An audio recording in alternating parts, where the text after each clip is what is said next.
Occasional nerfs. No, they're cooking something. Something's getting cooked. I'm hoping Vortex. Well, I don't know. I don't think Vortex of Projection should be touched. Even though it does like a shit ton of damage, it literally makes you go blind. So like, what's the other one? I mean, they took Frostbolt out back. I don't know why they did it.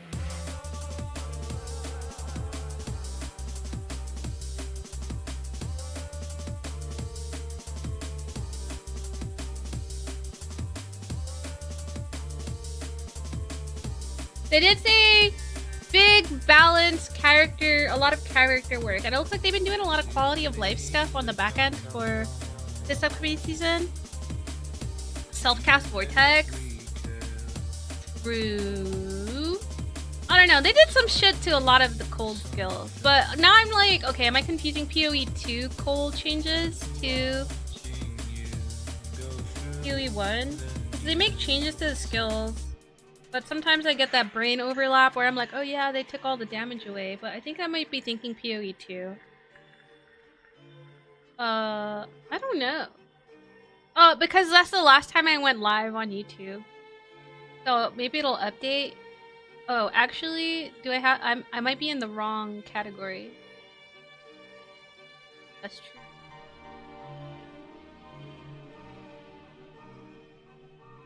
I don't know. Do I need to... Can I... Wait. Stop. Game. Where's the category? I'm in the wrong place! Help! None title.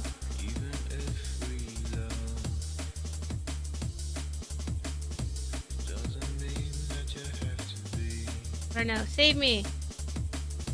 Okay, I'm in a category, but now I don't know how to change my thumbnail. What's up, Waffles? Shut up, Anne! Who are you talking to? You must be talking to Pizza. Oh, by the way, I did beat the first part of that fight in Final Fantasy Tactics. And then I got to the second part of the fight, and I'm like, ugh.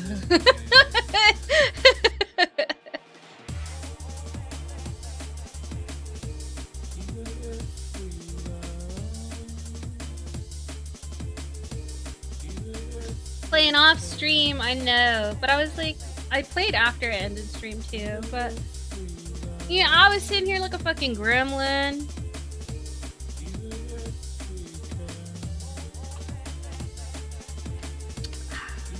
Damn, those thick pepperonis.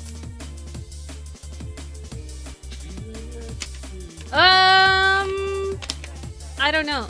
Maybe if Solstice is not super busy, he can help me change the thumbnail. But right now, all we got is that Borderlands thumbnail. And I can't change it. It won't let me delete it. I have to like change it to something else. So like, dude, just change it to a picture of me being a girl. Do you think they're going to show the nerfs in the live? Or will they hide some of them in the patches and then drip feed update nerfs each day like last time? I think that we're gonna get rolling update patch notes. Because it feels as though they know that everyone looks forward to patch notes to being out on like right after the stream, but you know, they just be making changes, especially with people like Gamergirl looking at stuff and being like, oh my god, this is gonna be so broken. I was like, I didn't even get a chance to play that skill and you already nerfed it? The fuck? I hate that shit, but also yeah, I guess, whatever. But why? They'll be in the new league.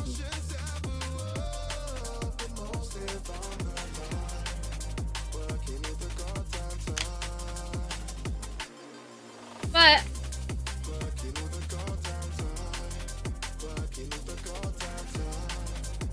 21 minutes. Ah.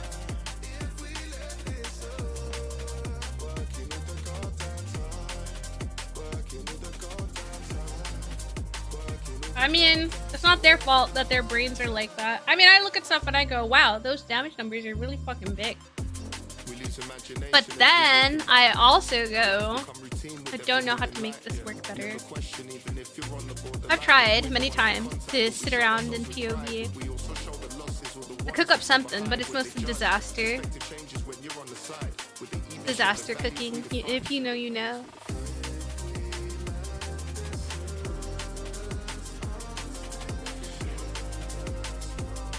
I don't know. I'm like a fake build maker, you know? I like take a build that I like and then I only half listen to it and then I make it comfortable for myself.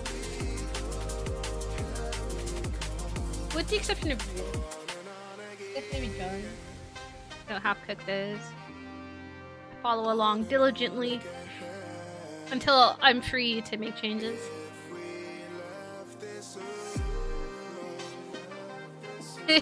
Molten Strike? I don't know. I was thinking about playing Elementalist, but really I want to play Old Man. I don't know. I'm like a long neck convert now.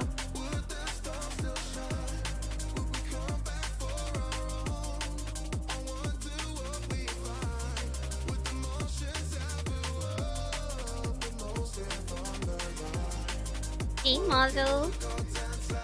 Headphones on.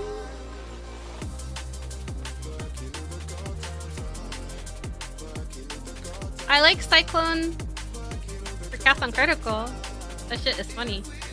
To me, dude, do I love playing COG. It's so fun. Yeah, I don't know if I want to play Righteous Fire though. Righteous Fire about to get nerfed. Lamau. Nerfed again.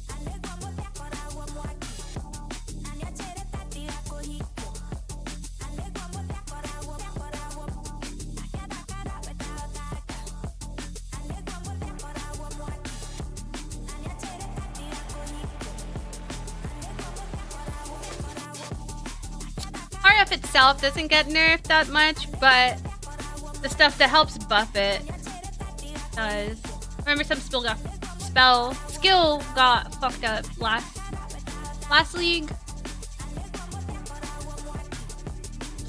I know, RF homies get all the help that they can get. It's always like a beginner, like introductory PoE 1 build for a lot of people. What's up, pal? Yo. And then they kind of like grow from there, you know?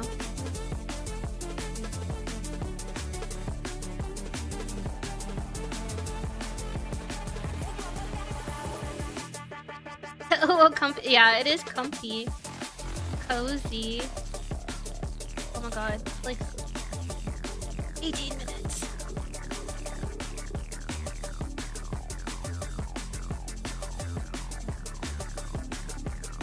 Drops information. What are we getting?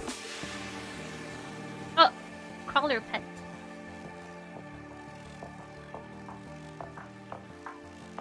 Power Wash Sim 2? Oh my god, not even logged in.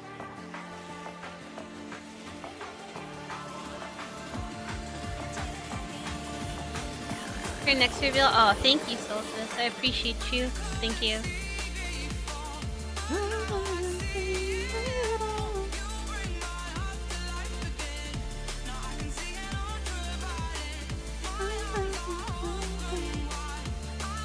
Oh, it's on Game Pass? Even better.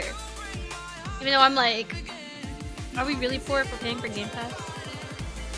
You know what else is on there? Ball Pit, Ball X Pit, Ball Pit. Which I haven't played, but I did see it on there.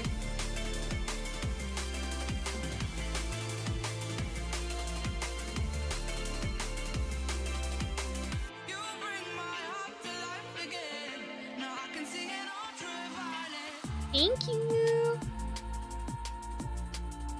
Yeah, is it fun? Oh yeah, no, thank you guys. I appreciate anyone watching the YouTube stream. We gotta try really hard, or I'm gonna try really hard and hope that Soul can help me. I've been feeling so out of sorts, and I think a part of it is that, you know, I just haven't been playing PoE. I did play a lot of fucking Merc League though. Holy shit. Oh shit. Damn. WX, actually.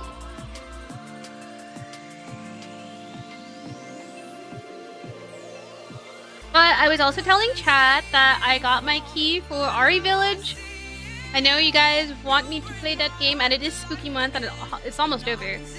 Halloween's almost here. So I believe we'll do that this weekend. There's also a TFT tournament this weekend, so I should probably stream some of that. Hope you guys will be there. I watched a clip though from the China regionals, and that shit is so funny. Smolder got sniped by Caitlyn from the other side of the fucking, like, he wasn't even fighting Smolder. Caitlyn's snipe hit him from like the opposite board. That shit was wild. I was like, damn. Can you imagine entering a tournament and then losing like that? I didn't even see what place I got, but you know. I'd be pissed. Gotta get everything done in a week. I know, dude. I gotta finish cleaning. I was telling chat that I was like, my kitchen is almost ready to do the baking. I got a few more boxes and things that I have to take out and or hide. And, you know. Cause I was like, I can't be doing no fucking IRL type live stream shit and then you guys be like, you live like this?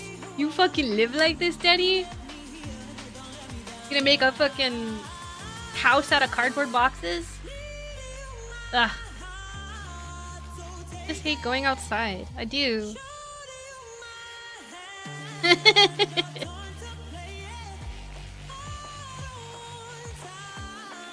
This is okay. I just hate it. The judgment-free zone, but I'm actually a rotting girl. It's horrible. Not like super disgusting like I have roaches, but like I've got a lot of fucking cardboard boxes.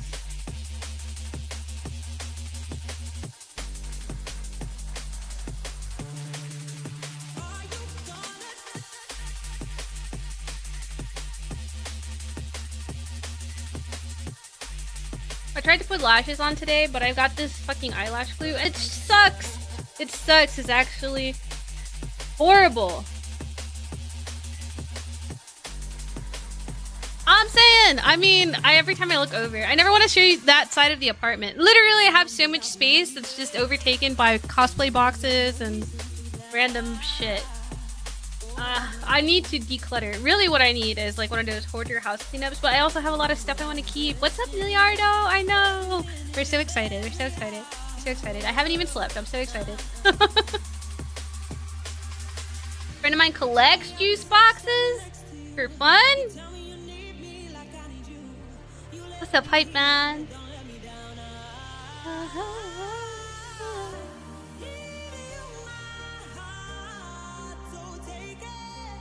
We'll get you that cleanup. I know. No, because then they're gonna be like, you gotta throw this away. And I'm gonna be like, well, you don't know. What if I need that? It's okay. I did throw away a bunch of stuff from before my trip. I was just like, girl, you haven't touched this in 2 years. And you just found it now? Like, are you really gonna use it? You're not even gonna miss it. And if you do, hopefully just save up and buy something new. What's up, Texter? Hello! I know you don't need it! I know! I finally found the nail clipper for the boys. Like, trimmed their nails yesterday. Now they can do their stretchies on me and it doesn't feel like a fucking attack.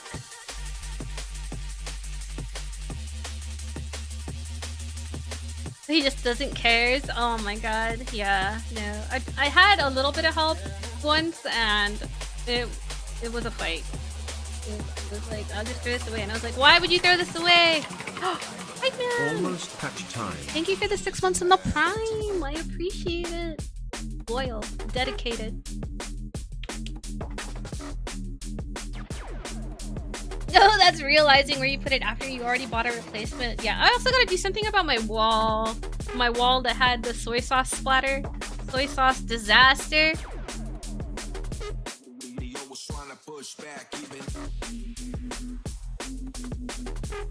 Oh, dude. Bruh. I can only imagine. What is a treasure train? Oh, shit. 5 or more gift subs? That'll just ask what pile you want something to go instead of being like, we tossing this away. I was just like, I'll come paint it. One pizza. Sometimes explode. That sounds like, I don't know if your friend's collecting juice boxes. Or maybe also just has a problem. Oh shit, thank you for the bits! Make a soy sauce wall art? Fuck.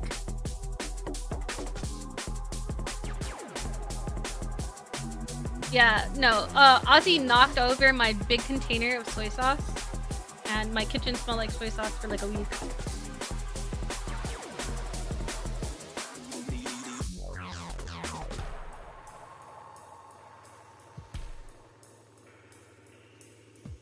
But it splattered onto my living room wall. It was very, very disaster mode. I was like, I can't believe it. He's done this. Beloved cat. So sweet, so peaceful. I know, I posted in, what's it call it? I posted in Discord. Hey guys, thanks for watching on YouTube. I appreciate you. Oh shit, Anonymous. Thank you for the 2 gifted subs. You don't gotta be doing that. I think it is who it is. I appreciate you. What's up, Glow?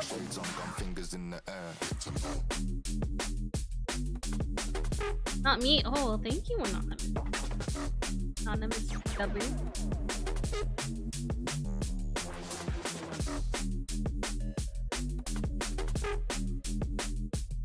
Did you see Bianca's videos? I did. I think I added some reacts on my...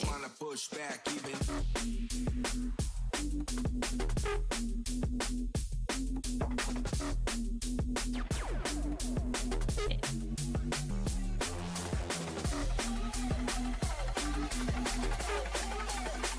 Oh, they give a discount? Like on multiple... Pizza! Thank you for the gifted subs! Thank you for the 5 gifted! Holy shit.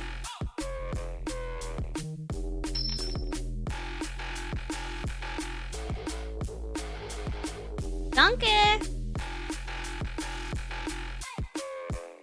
It's 35% off for 5 plus? Oh shit. Thank you!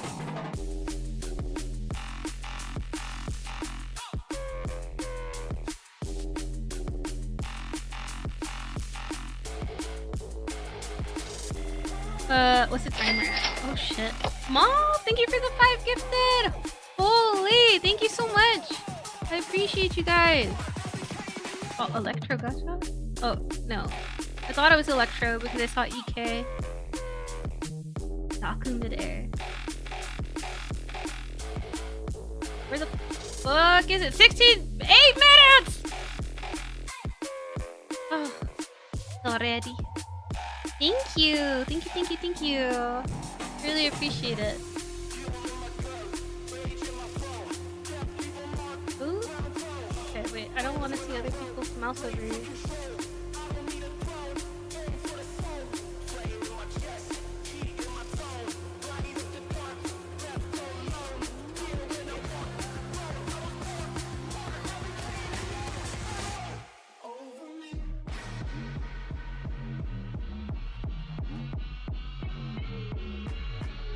Hey Dark Slider, how's it going?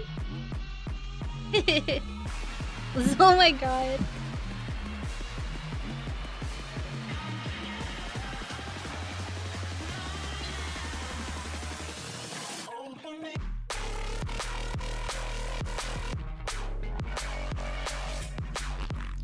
The freaking curtain time. With a tiny rave time. Thank you for the follow. I know, I'm so fucking excited. I haven't slept at all, but I feel like I'm... Holy. I did just take half of a gummy, but...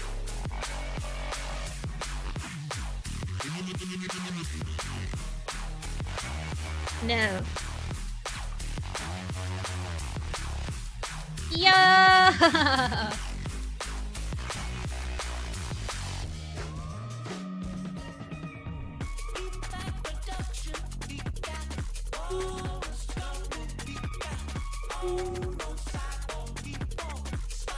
Hey guys, I'm also streaming on YouTube. I don't know if this is better or worse to do like a react trailer if I'm already streaming on YouTube while we're reacting, but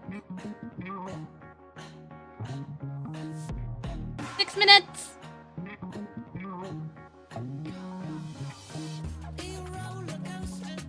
I'm coping hard. Hey, Moose! I don't know! Maybe what? I know. Yes, thank you guys so much for the gifted subs. Yeah, I do see the 35% off. I appreciate it. Helping me and the cats pay rent. Oh yeah, mercs aren't staying. They already said mercs aren't staying. They'll come back eventually. In a worse form.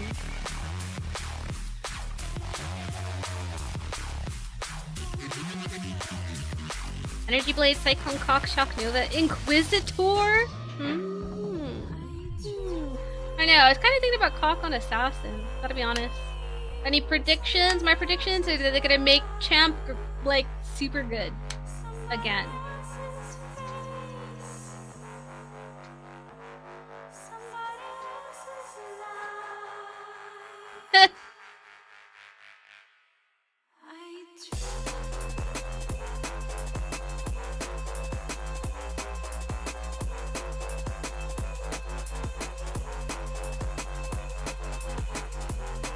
Poison Assassin?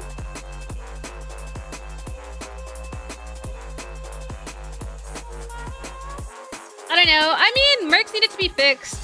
A lot of what they were doing was broken.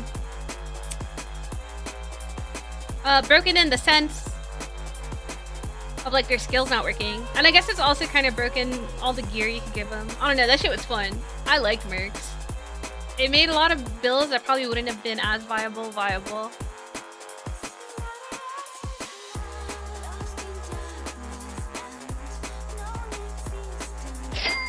Oh, Anonymous? Thank you for the 2 gifted subs. I appreciate it. Thank you. Yeah, it's gonna be like, I don't know. I'm wondering what's gonna happen to the sea glass amulet whispers. I wonder what's gonna happen to that. I really hope it doesn't get the Svalin treatment because trying to self-farm Svalin is a joke. You're better off just farming money to buy it. Bro, I'm not gonna get a Mage Blood on day 4. Just vibing again. I'm gonna actually have to work for that shit. Fuck. Maybe. But the whole point of having a merc is that you were able to equip them with items. I know. Thank you! No, I figured back in PoE is back to the drum and bass. Day 1 Mage Blood? Waiting. Not day 2 this time. Lord, please.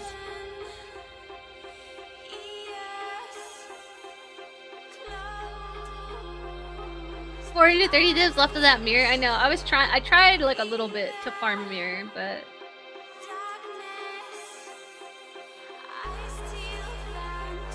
still haven't seen a mirror. I mean, I haven't been playing as long as some people, so fine.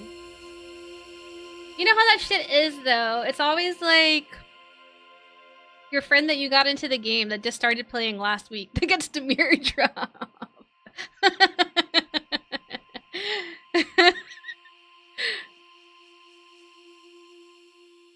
You forget I want to take a launch day off? Yeah, you do, so you can wake up and be here and hang out and be all like, damn, I'm so sleepy. I gotta take a nap at like 6 p.m. Okay, getting more coffee. That's a good idea. I have and Red Bull. 6 p.m. for more than 2 days. It's a hard game. It's honestly, you guys remember, it was like 2 years ago, maybe 3 years ago at this point, where they basically said half the people don't make it past the fucking download. Like, they don't even make it past the login screen. Do you guys remember that? Yeah, it's on Halloween. It's on Halloween. I don't know, we'll see. If we don't, I mean, we should do like a cosplay. We normally do, or we try to. Not always. Sometimes it's a little more lax for me, depending on how much I didn't sleep. Hey, Kale! Gonna make it out of Act 1. Yeah, it's a hard game. Like I said, I think people who play PoE tend to have like,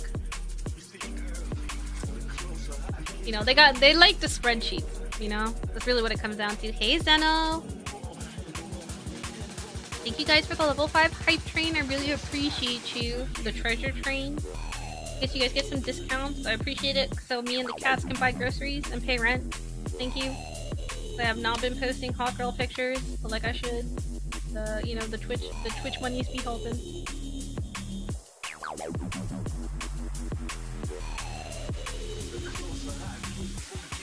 Getting the leveling gear and map. Then T2 on unlock, you have to select the time mark on the bottom left. See, he'll lock a nope out. Oh man, I have some memories of being like, damn, this game's fucking hard.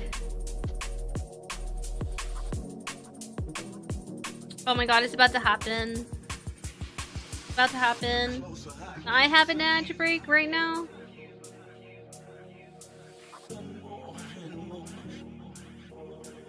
Oh yeah, life sprig as soon as you get in the map. Okay. Music pause. Sorry. But there's an ad when it's about to start, guys. Wait, I can't hear. And welcome to GGG Live.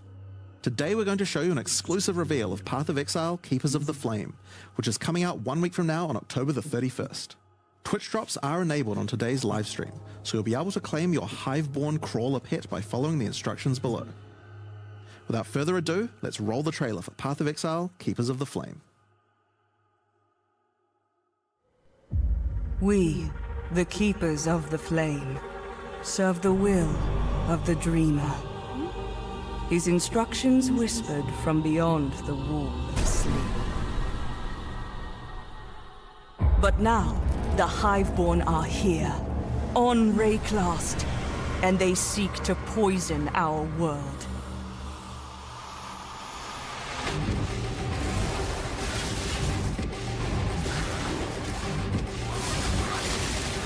What's that?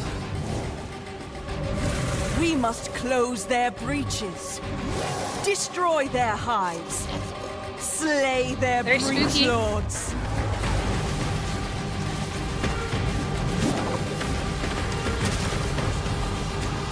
Waves. Oh, new breach? New breach?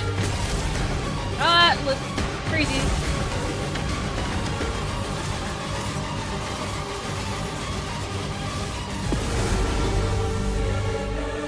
And by his gifts, the Dreamer provides. What is that? They brought this war to our world, but we shall end it, whatever it takes. New bosses? New tree?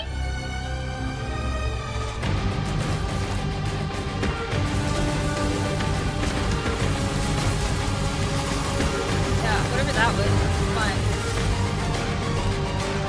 Bloodline classes? What the fuck does that mean? 3 new Uber bosses? Oh, we're getting it, boys! We're getting the asynchronous tree. It's happening. We're fucking back.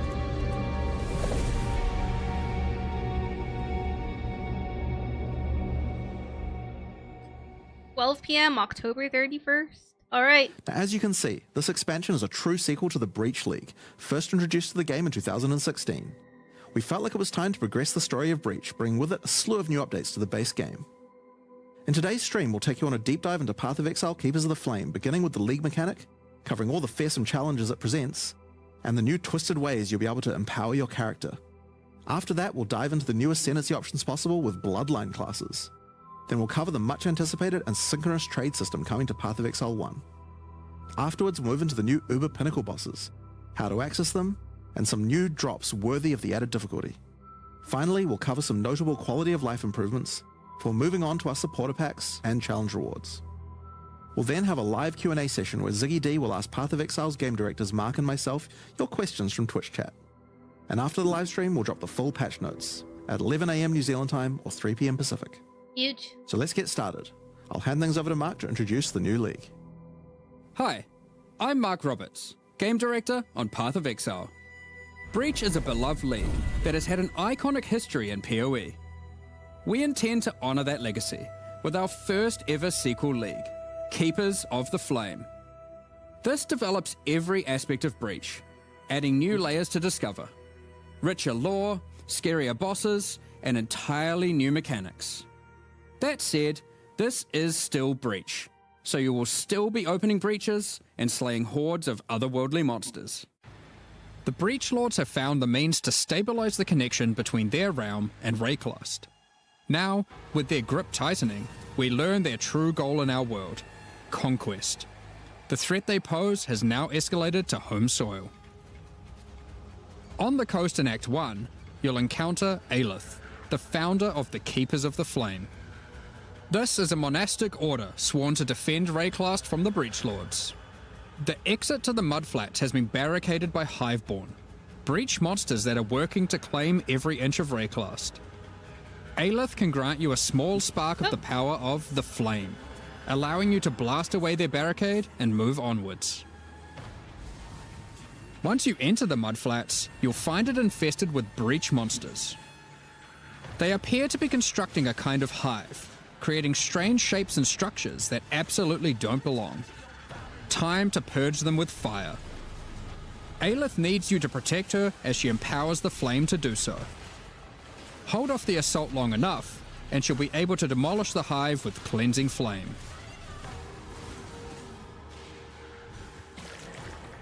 In other areas, the gap between worlds is strained. Here, you'll find a more familiar encounter with a new twist. A massive breach hand sunders the space between dimensions, and touching it will open an unstable breach, causing monsters to flood in.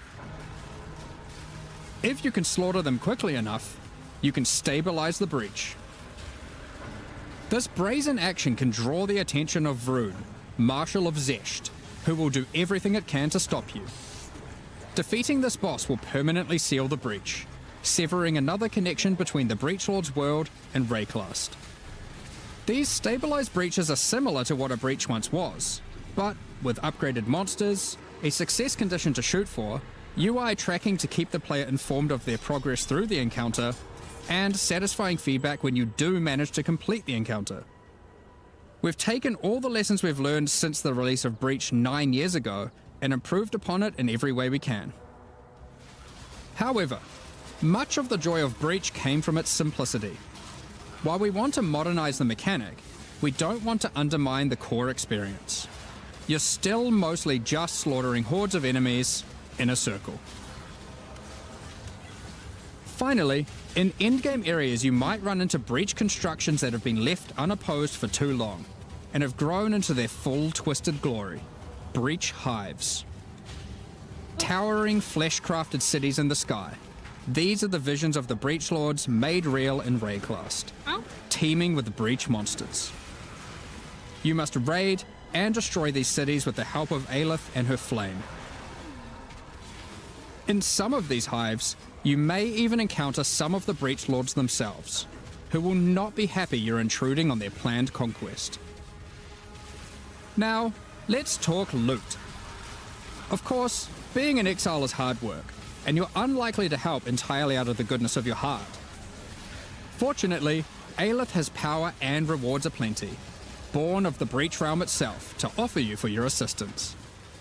Help her, and she'll bring you to the Monastery of the Keepers, the hallowed halls of her order.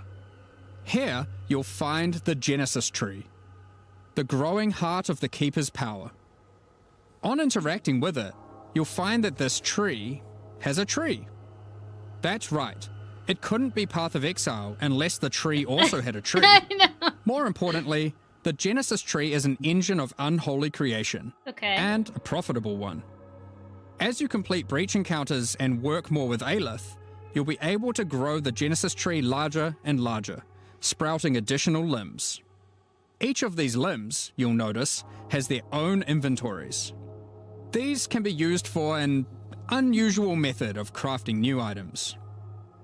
With this system, you'll be able to grow currency, uniques, What? equipment, Hang on a second. and a new kind of otherworldly item, grafts. Grafts are breach hands grown directly from the Genesis tree, born of the same flesh and sinew as the invading monsters. These fuse directly to your body in a completely safe process. Don't worry about it.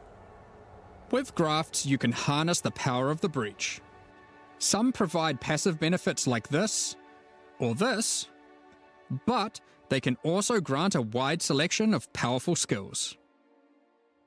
These graft skills can provide a flexible way to fill gaps in your build, offering everything from damage to potent defensive buffs and crowd control.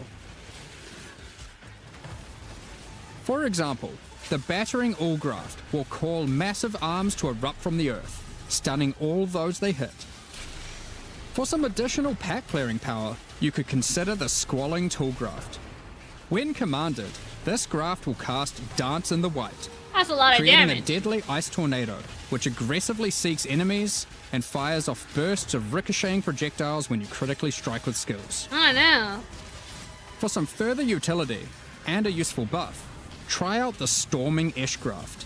That's a lot This of can be fucking commanded damage. to call down a ring of bolts from the sky that will leave behind the new Radiant Ground. Radiant Ground grants a potent damage buff to allies standing within it and makes their hit damage lucky. If you're simply after raw damage, look no further than the Erupting Zoth graft, which causes massive eruptions of fire where you command, which then re-erupt when you warcry. There are a total of 16 different graft types you can grow, each with their own skill. I want that You lightning can even shit. unlock a second graft slot as you progress through Aelith's questline, so feel free to mix and match Flesh Zone horrors to your heart's content. Now, grafts aren't just here to make you stronger. It is a skill They on are the also your toolbar means here. of feeding the Genesis tree, which needs constant supplies of graft blood to grow anything useful.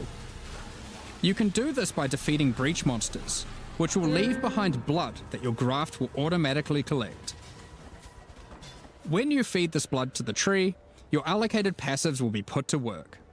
This section of the Genesis tree can be used to grow new grafts for you, which the Genesis tree will then birth in a gruesome display. Ew. Basic passives on the tree might increase item rarity of birthed grafts, or the chance to birth additional grafts. These passives can target specific types of grafts, and this passive causes grafts to be birthed with a random amount of quality. Quality improves the amount of blood that can be stored by your grafts. This section of the Genesis tree births currency items. Basic passives can result in more or better currency. Allocate this passive to sometimes cause a shower of currency to burst forth from the flesh of the tree. Yeah, it's a bit gross, but working with the organic matter of a bunch of dead otherworldly creatures was never going to be a clean affair. Grafts themselves are born of a different world, so are unmodifiable by most currencies. However, with this passive, the Genesis tree can occasionally grow fleshy mockeries of currency orbs. Those orbs These look cool. function like augmentation orbs, regal orbs, or exalted orbs, Hey, dang. but they work on your grafts instead of normal gear. Yep, it's graft crafting. Woohoo! Allocating this passive can result in Foulborn currencies. This Foulborn Exalted Orb, for instance, behaves as a normal Exalted Orb, except it guarantees a higher tier modifier. Oh. By locking out It's a like large portion of the lower nearly rolls, two a normal Exalted orbs. Orb would be able to hit. The largest section of the Genesis tree is used to grow rare equipment items. For these, you have a lot of agency to influence the type and modifiers on your grown item. For example, you can specifically target boots with a dexterity requirement, with an increased chance for speed This modifiers, also feels kind of and like reduced chance for how, cold modifiers. whatchamacallit, Last Epoch Or maybe tree you prefer to system look for a works two-handed too, axe with increased chance with for the physical hide, modifiers. like the hunting for items. But that's like This extremely section of the specific. tree is for growing unique items. Alright, please just Similar drop to the some shit equipment like section, this. there are passives that let you target growing specific types of uniques or rarer uniques. The process of growth is not always a perfect one, however, and can result in some defects. This passive can result in birth uniques becoming foulborn, which mutates one of the existing modifiers on the item into a new one, resulting in some interesting new ways to use that unique. For Shut example, up, Jugs. this What the foulborn fuck did I core rain just no read? longer has increased projectile speed, Give it but birth instead this has week for increased sure. area of effect. Holy. Another foulborn core rain could replace the mana gained on hit with the much more powerful modifier where insufficient mana doesn't prevent your bow attacks. Here are some Interesting. other examples. That's a lot of fucking chaos. Smells in a gold room. Like This passive even my gives a Giga rare leveling chance for gear. foulborn uniques Wait a to have minute, though. multiple different modifiers mutated. I'm sure you'll come up with some extremely powerful uses for these. chaos res go -2. We'll leave it up to you Negative to as discover well? what this Or is it always mysterious 0? part of the Genesis tree can grow. It's just elemental. So, ultimately, you'll be slaying masses of breach monsters, harvesting blood with Thank the aid you. of your grafts, feeding that to the Genesis tree, Oh, growing blood some made items blood and better win. grafts, and back again to the slaughter. Do that 10 times fast. As with all our challenge leagues, this league will come with a set of 40 challenges to pursue, and I get an completing them will outfit award too? you with the Keeper of the Flame I'm armor down. set, I will grind allowing it you out. to truly The embrace outfit becoming does a look monk nice, and I and bet you the worshipping the girlies look really dreamer. good in it. Now, graph skills won't be the only new tools to play with. In 327, Oh, yes. we're also adding a collection Tell of me new more. skill and support gems. Let's go over them now. Kinetic Rain is a new wand attack, which covers the ground in unstable kinetic energy. Where the These purple hazards flame. collapse at the I slightest mean, I touch, guess they're fighting the releasing breach, their energies right? into Not trying any to be a part of unfortunate it. soul who happens to be standing on them. Yeah, I thought this With looked enough fun. projectiles and This area and of there's like effect, another. an enterprising exile could carpet the I can't remember world if it's in ice dangerous or kinetic lightning, force. though. I just remember it being blue and looking Wall cool. of Force creates a barrier of kinetic power, causing allied What is projectiles to ricochet towards targets automatically. What is this? Drop one behind a boss and redirect Hang the on a bolts of your second. armies. I'm the sure you'll fuck is find ways to that? break this one. Conflagration is a new bow attack which rains down fiery bolts from above that stick like into the some shit I ground wanna and play. pulse as you approach.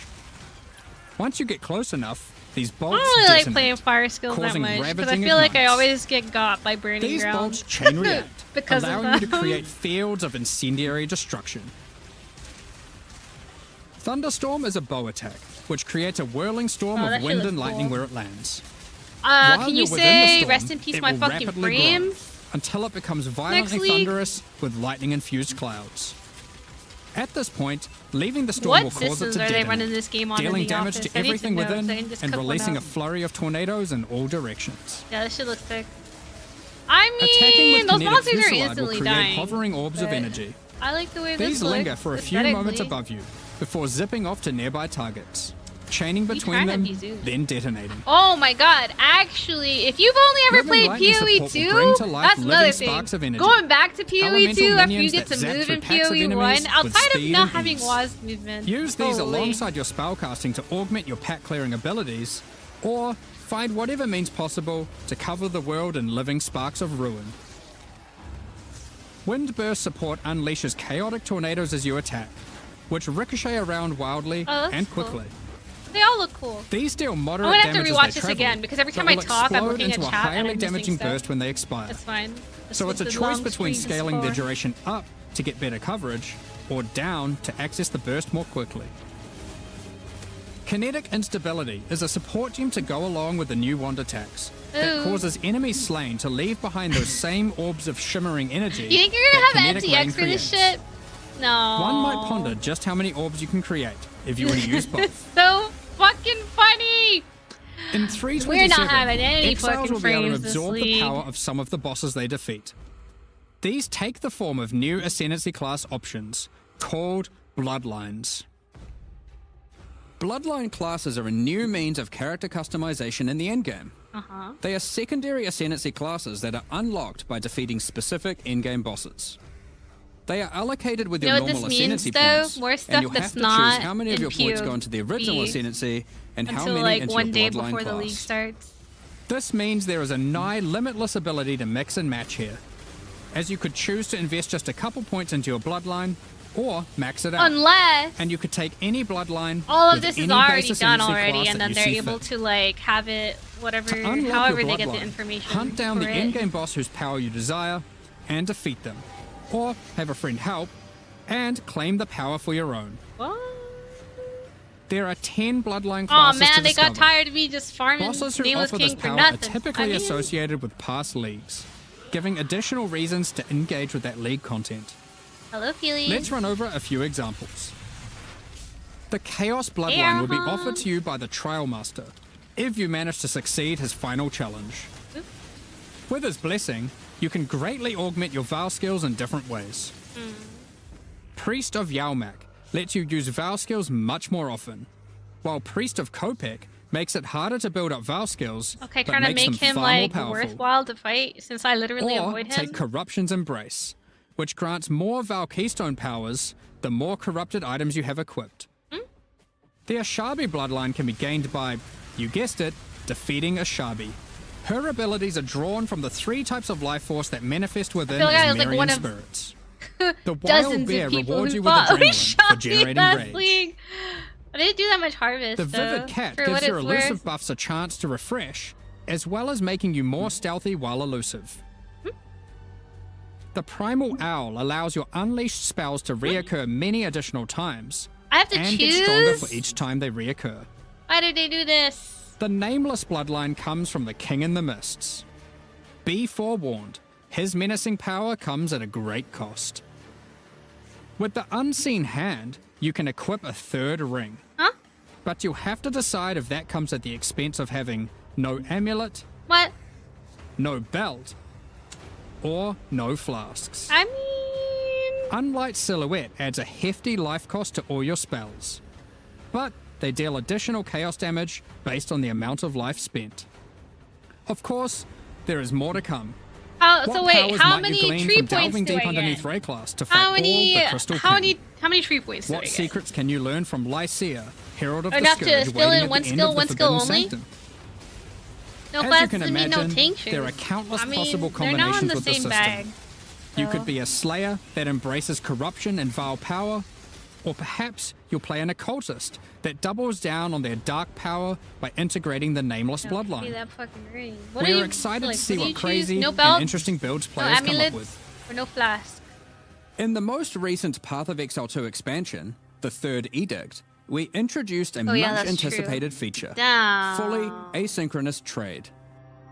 I mean, It if was I'm not playing a fantastic build that I need success. to play So fucking now Whispers. we're excited to announce What that the hell we'll else also am I? be adding this amulet feature gonna into do? Give Path me of plus the Exile skill 1. level? I mean, I guess I kind of When you reach Act 6, you'll be able to find Faustus in Lion Eye's Watch.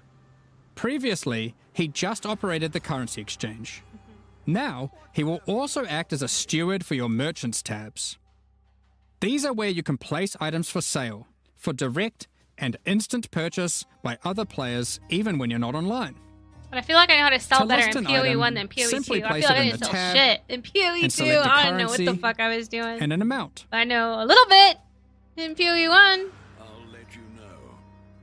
Once listed, other players will be Oh, able to that find means the we item get by in searching for it via the browser or trade like website in-game browser too, or the right? new in-game market That search. shit was kind of hype as well. To Not having purchase to something tab for out yourself, every single time. it's as I mean, easy I as always hitting eventually this did button, once the which will search got teleport to. you to the seller's hideout, where you can view their But merchants tabs, honestly, for, like, simple buy the stuff, item, very and nice, also very view nice. the rest of their wares in case something else catches your eye. Act 6 price Every fixing? purchase costs a small fee of gold, Ooh. as When you Faustus get your takes his hideout, cut. is it Act? To account for this That's further like- it's drain like of Act gold, 2. acquisition and cost balance elsewhere in the game has But been you're not allowed to adjusted. do anything until Act 6. Anything you've managed to sell successfully will have your profits collected here, Thanks for the follow, Dan. in a separate tab to claim at your leisure. I'm feeling it, Mr. Krabs. To be clear, But previous no, this means is a of little bit trading, nicer than having such viewers, as via because I feel like I'm pre-existing still premium lucid. stash tabs I'm and the aware. website, will still function just as before. Merchants tabs and the asynchronous trading that comes with them Heck yeah, are an welcome on entirely in. additive feature on top of the already We existing got a methods pretty to chill trade. little community here. I like to say we're like casual You tryhards. might find yourself needing I'm the more trade of a, system like, to buy some upgrades, because this update help while also I'm live on introduces stream 3 new than Uber Pinnacle boss good con- fights. Like, we're gonna work on that. These encounters I are don't know what the fuck we're manifested gonna from the make memories videos of about, but Zana, we're gonna try this. and in her week. long torment, they have festered into Hopefully we'll something find a fun truly build. deadly. There's so many new skills. What the hell is he talking These about? fights offer an imposing Ooh, challenge, oh, alongside powerful they rewards. brought over the stuff. In order to gain access, similar to existing Uber Pinnacle fights, you'll need to discover fragments dropped by Tier 17 map bosses. Each attempt at the new Uber Pinnacle Ugly. fights will require 5 of these. But Let's dig into some of the challenges you'll need to face in these new Uber versions. Uber version of that guy? In the original incarnation of Neglect shit. fight, the Yeah. statues can be used to block the laser beams to hide behind, Oh, could they? giving you an opportunity to avoid being shocked, frozen, or killed. When you run near these statues, they activate and allow you to reposition them. While activated, they will not stop the lasers, meaning you want to position them well, then avoid them. However, in the Uber version of this fight, instead of being a safe haven, the statues will refract the laser beams, causing a ruckus of energy to cover the arena. Activating them will prevent the refraction, so unlike the base fight, where you want to position them well and then avoid them, you'll be wanting to constantly keep these statues active. But then, you have to deal with their assault of attacks. Oh, While fighting the incarnation of fear, you guys know what these the fiery solution to orbs this will is, slowly right? clutter up the arena, locking off portions of it until you bait the boss into detonating them himself with his thrown spear. When Uberified, these orbs are attached by a flaming leash to the boss. Having it build rotating until you do around any him fucking constantly. DPS forces you to play the game. More I and guess. more will spawn as the fight goes on, making it even more imperative that you clean them up by cleverly using the boss's abilities against him. Okay, what's Normally Ben in the playing? incarnation of Dread fight, during the bullet hell phase, you have to How's acquire a Ben red rose, dealing with run it to the this? That's how I'll boss, figure then this collect out. a blue rose, doing the same, causing it to get heavy stunned and interrupting its mechanic. In the Uber version, you have to do the same, but in order to get the blue rose, you have to defeat the incarnation of Neglect. And to get the red rose, you have to defeat the incarnation of Fear. Good luck. Given the difficulty of these bosses, their reward should be worth your while. Let's take a look at some. Yeah, show me From the the goods. Uber incarnation of Neglect fight, we have Bitter Instinct, a spiky shield that turns retaliatory strikes into I thought you preemptive said better ones, instant. making it just a matter of time before the long arm of justice crushes your foes. Alternatively, you might find Festering Resentment, a poisoned blade with an unending supply of toxins built into the hilt. These toxins are put to good use, causing every spell you trigger to be capable of poisoning with all damage it deals, enabling a truly crazy trigger-centric poison ruckus. And from the Uber incarnation of Dread, missed it. the Hallowed Monarch, a counterpart to the Dark Monarch, which focuses more heavily on investing into one or a few minions, rather than growing your hordes to massive proportions. Storm Rayclast, with your chosen few at your side, Is this how you make stealing Reaper power good? from your enemies as you go. We've got a number of quality of life changes to bring to 327 as well. Many of What which you may time have drops? seen I already think they're in on some now, of our Alana. pre-livestream teasers, but for those who haven't, Heist is a mechanic which has long frustrated some players who may otherwise have been interested in the They're rewards on it has now. to offer, You but have guys no getting them? desire to grind through the early progress of I'm finding fucking and telling running you. low-level It's like you guys were in my contracts stream to get listening to all me of the complain about roads it. to their Every maximum fucking level. league. Well, It's just not for starting me. in It's just us. 327, Heist Rogues will automatically begin No, at Heist is maximum fucking level. sick. So you can but start your dubious doing criminal all of career this shit without pisses all the me busy off. work. Points invested into your Atlas passive tree will Get a now bunch be of refundable with heist gold. things that I don't have Just like speak low to enough Carrack to level do so. for, and then I can't For progress. players who love jumping between Gotta strategies, trade there's also for an some option to fucking instantly contract. refund your entire tree, which of course can now also be done with your regular passive tree as well. Now you can make all your decisions with no regrets. Bro. Well, maybe some regrets. You no longer need to purchase bestiary orbs. You can now itemize beasts for free directly from your bestiary. Thank you. From late Act 1, you can now mass identify your items at an NPC in every town, and from Helena in your hideout. This does not require Scrolls of Wisdom at all. While using an Alteration Orb, you can now hold Alt to swap to using an Augmentation Orb. I did farm. If one is available. Hella beasts. Opening a Blight Chest will now open I mean, you all just put it other to a Blight chests button. near Just it. press a button. Rogue's But, I mean, it disenchanting can bug out. services can now be I quit accessed from Heist towns League and because hideouts. when I got like my first Carrack fucking missions divine now or have some a handy shit. icon to show at a glance what kind of mission they are. Holding down face? Control and right-clicking on Eliana, stacked whatever the decks fuck, will the now old lady, continuously open the them to your engineer, inventory, that bitch got stuck. notifying She you in bugged chat out. what the outcome is. If you still want to open them direct to the ground, to let your loot filter provide a dose of dopamine, you can still do that too by also holding Shift. And I was like, I'm fucking out of here. Vial orbs can be This shit used on is monsters ass. encased in essences, to the same effect that remnants of corruption have.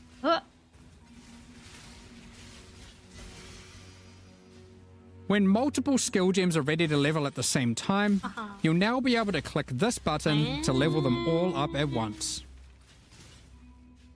Next up, we're going to be talking about our new League supporter packs. Today, we're I feel launching like I can two new rewatch this series video of and supporter still react packs. again because The like I missed Champion so of much shit by reading Theopolis chat off and the by Verdant Magus packs. the overlay chat. Each tier contains the pack's full face value in points, Ooh. alongside several exclusive microtransactions. I like that portal. As always, the microtransactions in these packs are purely cosmetic and do not affect your character's power or progression in any way. The Champion of Theopolis series What of is supporter that? packs contains That is 6 very exclusive pretty. microtransactions. Manifest a champion's ferocity, as the Lion's Might unique finisher effect rips your enemies to shreds. Open the Champion of Theopolis portal to end your think it was crusade just through the maps portal, in the right? style expected of a true Looks victor nice. of the arena. I like that aesthetically. Defeat your enemies like a true gladiator, That looks nice wearing the too. Grand Champion of Theopolis armor set. The armor awarded only to the most elite warriors of the Grand Arena. Take charge of the situation and storm into combat with the Flaming Minotaur's Quicksilver Flask effect. The Champion's Podium map device Fuck. rises up to honor the glory you've achieved as you activate it. Fuck, it was a map device. Ascend the stairs and stand atop the platform as That you looks enter so your maps. nice. Each flame surrounding the platform That's represents so a like remaining use on your portal. appealing. That's like really good for some of The them. burden-back billy goat Man. carries all the supplies necessary for a campsite as he travels behind you in battle. When placed in a hideout, instead of roaming Somebody around like fucking your other cooked here. pets, their supplies are deployed, creating a small camp where you can access your stash and providing a place to take a load off while you rest next to the campfire. Dude, I'm telling you, the devs The love Verdant Elden Ring. Magus series contains 6 exclusive microtransactions. This one looks nice too. Having Faustus They're sell your both items nice. on your behalf is great and all, but sometimes you just want to feel a little bit more shady about the your fuck? dealings. The Back Alley Trader hideout decoration is more That's secretive so with your funny. trades, creating distance between you and your customers. Note that until 327 is released, this Back Alley Trader will only serve as your currency exchange. Once it's out, it will be updated to have the new managed shop option to also facilitate your trades. The Verdant awesome. Wayfinder pet I is like a the loyal wolf companion to pet. any Master oh Magus. my god. As you approach waypoints, it envelops them with its vines, guiding you throughout Rayclast. That's pretty. Control Earth and nature itself, It's as so the Great pretty. Verdant What? Magus armor set Oh, envelops you in the no, ancient chat. power now lost to time. What the freak? There's I also actually a didn't matching even back get the supporter attachment packs included. from last set, and I really like them. But these ones are really nice, and I'm kind of glad I Remnants saved of the my forest points. ripple out from within you with the Verdant Magus level up effect equipped, I restoring know, life what to the the corrupted fuck? land. Call on an ancient golem to Any use their power to primers? create a Hello, safe passage for you please? to retreat I'm through begging. with the No, I gotta pay Arcane rent. Golem portal. This shit's pretty too. As a Supreme The Verdant purple on Magus, green? you can travel to your Arcane Isle hideout. What is that? A cluster of Oh islands man, they held locked together the by hideout ancient back magic here, passed down and between it's elite cool mages. looking. I mean, it's kind of like hard Stand to sit up. atop It the looks tower like, but and I do relish like the that great there's an heights you've outdoor reached area. above those who have not harnessed the arcane. These packs are now available for Yeah. purchase on both PC and console, They put the and will sickest remain fuck so map during device Path of in Exile, one, and then Keepers they of the put the Flame. cool hideout in the other. Additionally, any microtransactions from these Fuck. supporter packs I will like be the- made available for use in Path of What is that, Exile like, 2. A lot of dollars. Meanwhile, the 90 Crypt bones? Keeper and That's Frisian easy. Magistrate Yeah, packs this shit was leave the cool store forever too. at the launch of the But I bet Keepers of you the my Flame League. hideout would So lag now's out. your last chance to purchase them. Thank you so much But for then your ongoing this support. also has like it's PoE 2 We're that just has about to PoE start the 2 Q&A that has with the ZVD. Afterwards, we'll post the full patch hideout. notes for Path of Exile, Keepers of the Flame at 11 a.m. New Zealand time, 3 p.m. Pacific. With release at the end of next week, our community team will be posting crucial information you'll need for the release. Keep an eye on the news. Thanks for joining us today and checking out our latest developments. We're looking forward to holding off the Breach Lord's conquest, crafting gruesome grafts, planning dozens of Bloodline-empowered builds, and filling out our trees tree. Look, We our hope you all trees join us. tree. You know you like trees, so we put a tree in your tree.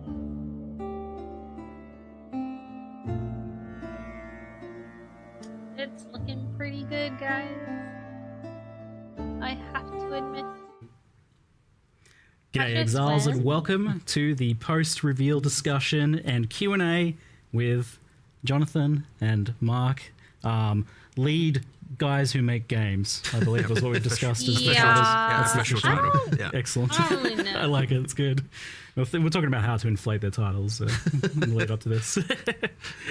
327 Keepers of the Flame, the reveal we just had there was, I think, quite a banger, but I've been even more impressed with what I've been playing here in the office with some of that, so we'll get into that in a moment. But I'm curious, this is kind of like a special kind of reveal day for PoE 1 fans, as I think it marks a return to schedule for us. You announced this plan to do the 4-month cycle for the games, two twos, and it seems to be working. Yeah, I mean, it's certainly hard, I'll tell you that, right? Like, it can be pretty brutal on some of the stuff when it's like, every 2 months you got a deadline. But yeah, I mean, look, we have to do it, right? Like, I mean, that was always the intention, to get, the regular schedule. It's super important. So we have to make it happen. We have to make sure that is something that we can do going forward. But yeah, I would, like, I'm honestly, I'm so happy that we managed to, to get everything back. And I think it helps a lot. I think like things feel a lot less like crazy here this visit for me, like, and things seem a bit more of a finished state as well from what I've been looking at. So well, we're putting a lot more effort into sort of getting that production process down, making sure that everything's going well. Like, we're hiring producers at the moment, just by the way, in case anyone's out there just like looking as a for a production job.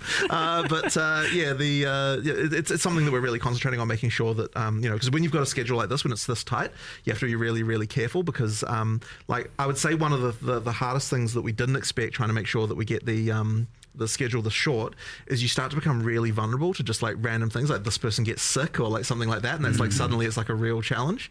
So that's been real hard to adapt to. But yeah, I mean, honestly, we have to do it. Because PoE 2's 030 kind of, we missed it by a week or two as well. Yeah, Like, normally that's okay. Yeah. You slip a week or two, but now all of a sudden, now you got a bit 2 week more overlap with 327. And it certainly has less room for error. But again, that's why more production staff should help, and we are just going to get better at it.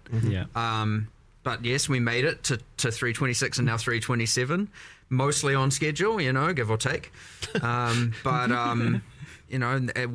was, you could argue one's an anomaly, 2 is a pattern, so hopefully it should continue as normal. But yeah, we'll get better at 100%, so we'll work out the kinks. But there's always going to be some growing pains to be honest, going to 6 releases a year. I mean, they made it in October, which I feel is like they stuck to their promise. They literally made it October 31st. 6 is pretty wild, but it seems to be happening, so fingers crossed it keeps happening.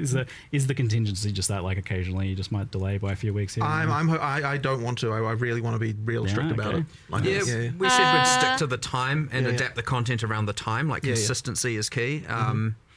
So hopefully we can keep doing that. I have that's patch notes open. Still our current Not philosophy actual and patch plan. notes, I just have the page open. I think you were telling me once before, Jonathan, that when you have that for a while, it kind of helps everyone get an idea of like scoping a lot better. Yeah, I think they did look, take the it time helps to with hire everything, more right? It people helps on with the their players team, just but, feeling the consistency. It helps obviously with still a small like team. developers. Like it's just overall like a way better state to be in.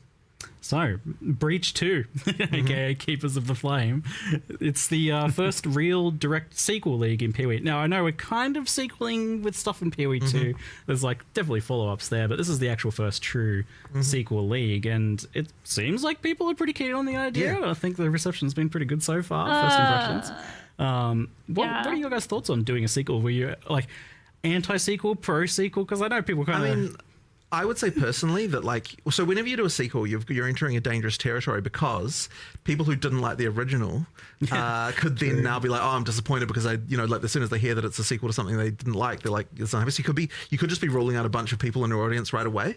Now, Breaches, I would say, is a pretty popular one, so there's less danger there. Yeah. But effectively, in order to make a sequel to something, I think you really have to be doing something that had to be we'll a watch real it again, banger Arahan, back when you but did it, so please that also people feel actually free to are rewatch. definitely on board from the beginning. In general, I'd say we'd prefer to do stuff that's new, but I think this one was a good fit. It was a good example of something to do, and yeah, people are liking it. So it's I mean, as Jonathan said, yes, some leagues are more divisive than others. Some have more kind of X factor out there gameplay, with the whole Blight Tower defense, and some of them are more maps and a bit more crazy. And immediately you do turn off some people, and we know that going in. When we make these, we try and make it, something good for everyone, but Breach had that just you're just slaying hordes of monsters. You're just killing. It's the classic. We talk about reinventing the wheel. Here we talk about not reinventing the killing monsters in circles. And it has that. And by the way, that is a massive thing when doing the sequel, is we must keep the killing monsters in circle. Because the last thing I want to do is, and this is another risk of a sequel, is take something that people love and then just ruin it. Right. We really focused on the weaknesses of what Breach had, because it was nine years ago, almost to date. I think it was. I think it was December 9 years ago. So we're almost there. Yeah, just if you want to feel a bit old for a moment there. My back, ow. And I actually still remember working on it. It does not feel like it was that long ago. I made those 5, the 5 Breach Lords back when, and put together all the monsters and all that interesting stuff back then. And I was like, what was I doing? We took the player characters, put some micros on them, and dunked them in red paint. That was the style at the time. So it's not only been fun to come back and do a sequel, which, by the way, we've codenamed Breakwall, which is obviously a given. Have a good one, Dang. But important. We've coming with 9 years of lessons learned, including with all the lessons learned from PoE 2 as well, and then coming back and being like, what do we know now that we didn't know back then? And it's like, okay, let's not sabotage the gameplay, the killing of monsters, the killing monsters in a circle, and let's focus on the weaknesses. And so then we looked at, okay, well, nowadays, if we were to do a league, it generally comes with some character power arc. You've got some crafting system. What's up, Steel? There's generally a meta system, and then that's where you get I need to rewatch it too, because every time I'm reading chat, I'm not focusing on that, less of little bits of information. Focusing on the combat mechanic this time around, because but I'm also we kind of knew that was a success. Media kit that they normally put out, but I don't know. It might be less trivial with some of the other contents that's a little bit more crazy with respect to combat. Images that they used. We'll see. Definitely eager to dive into basically all of the things at our you own mentioned pace. there. But out of interest, what's a league 6 p.m. mechanic or an expansion that they you said that? either would or wouldn't want to sequel at some point? What would be a bad example? Is maybe interesting. Well, I think the one that you said there with the tower defense stuff, it's just that would be very divisive, right? Okay, Immediately, if we said doing a sequel, I really don't want to have to download a plugin to move my fucking taskbar. I know. I think I might both into this. The fact I think you that get the whatever most is on passionate this screen people, covers it up and you get the always. most people that hate it on the other side. Right. For sure. Yeah. That being said, it isn't oh no, that means Blight's never getting improved. Right. There's differences between overhauling and improving a league, and obviously doing a narrative sequel where you kind of step away from some of it, and so really here it's yes, Blight, there's so many leagues, right? Insert all of them will get attention. Sometimes they'll just be quality of life, similar to what we've done with Heist this time round.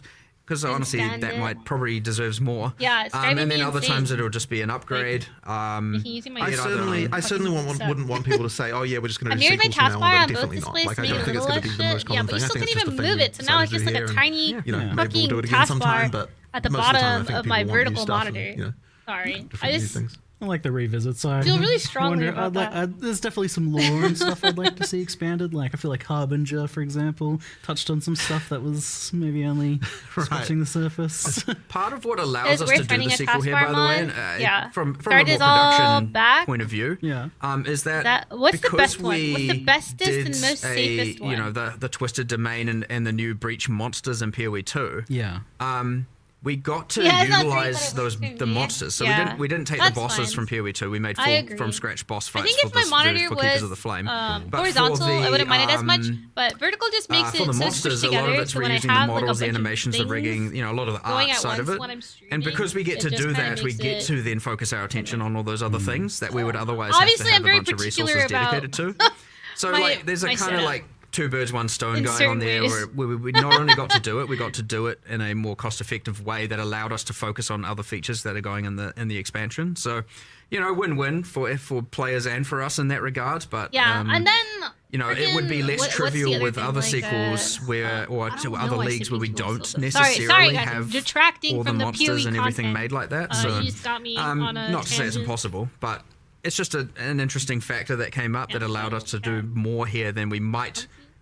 Fold my If we legs so you don't have forward more think space. enough or forward plan enough, and I mean quite far in advance, because like making these full monsters from Where's scratch the is not Windows a 10 mod? short-term process. I think that there is one. I did we did might not bitch be able to about do it for on some other Twitter, leagues, so and people gave me other just suggestions. a kind of fun I said internal that kind it of can consideration that emulate we Windows made. 10 also. Well, like an interesting there thing here are as well, things with that the I fact like that about it Windows breaches 11, in PoE but 2. there I are don't plenty of normally get things into that fucking law, piss me so off law too. warning.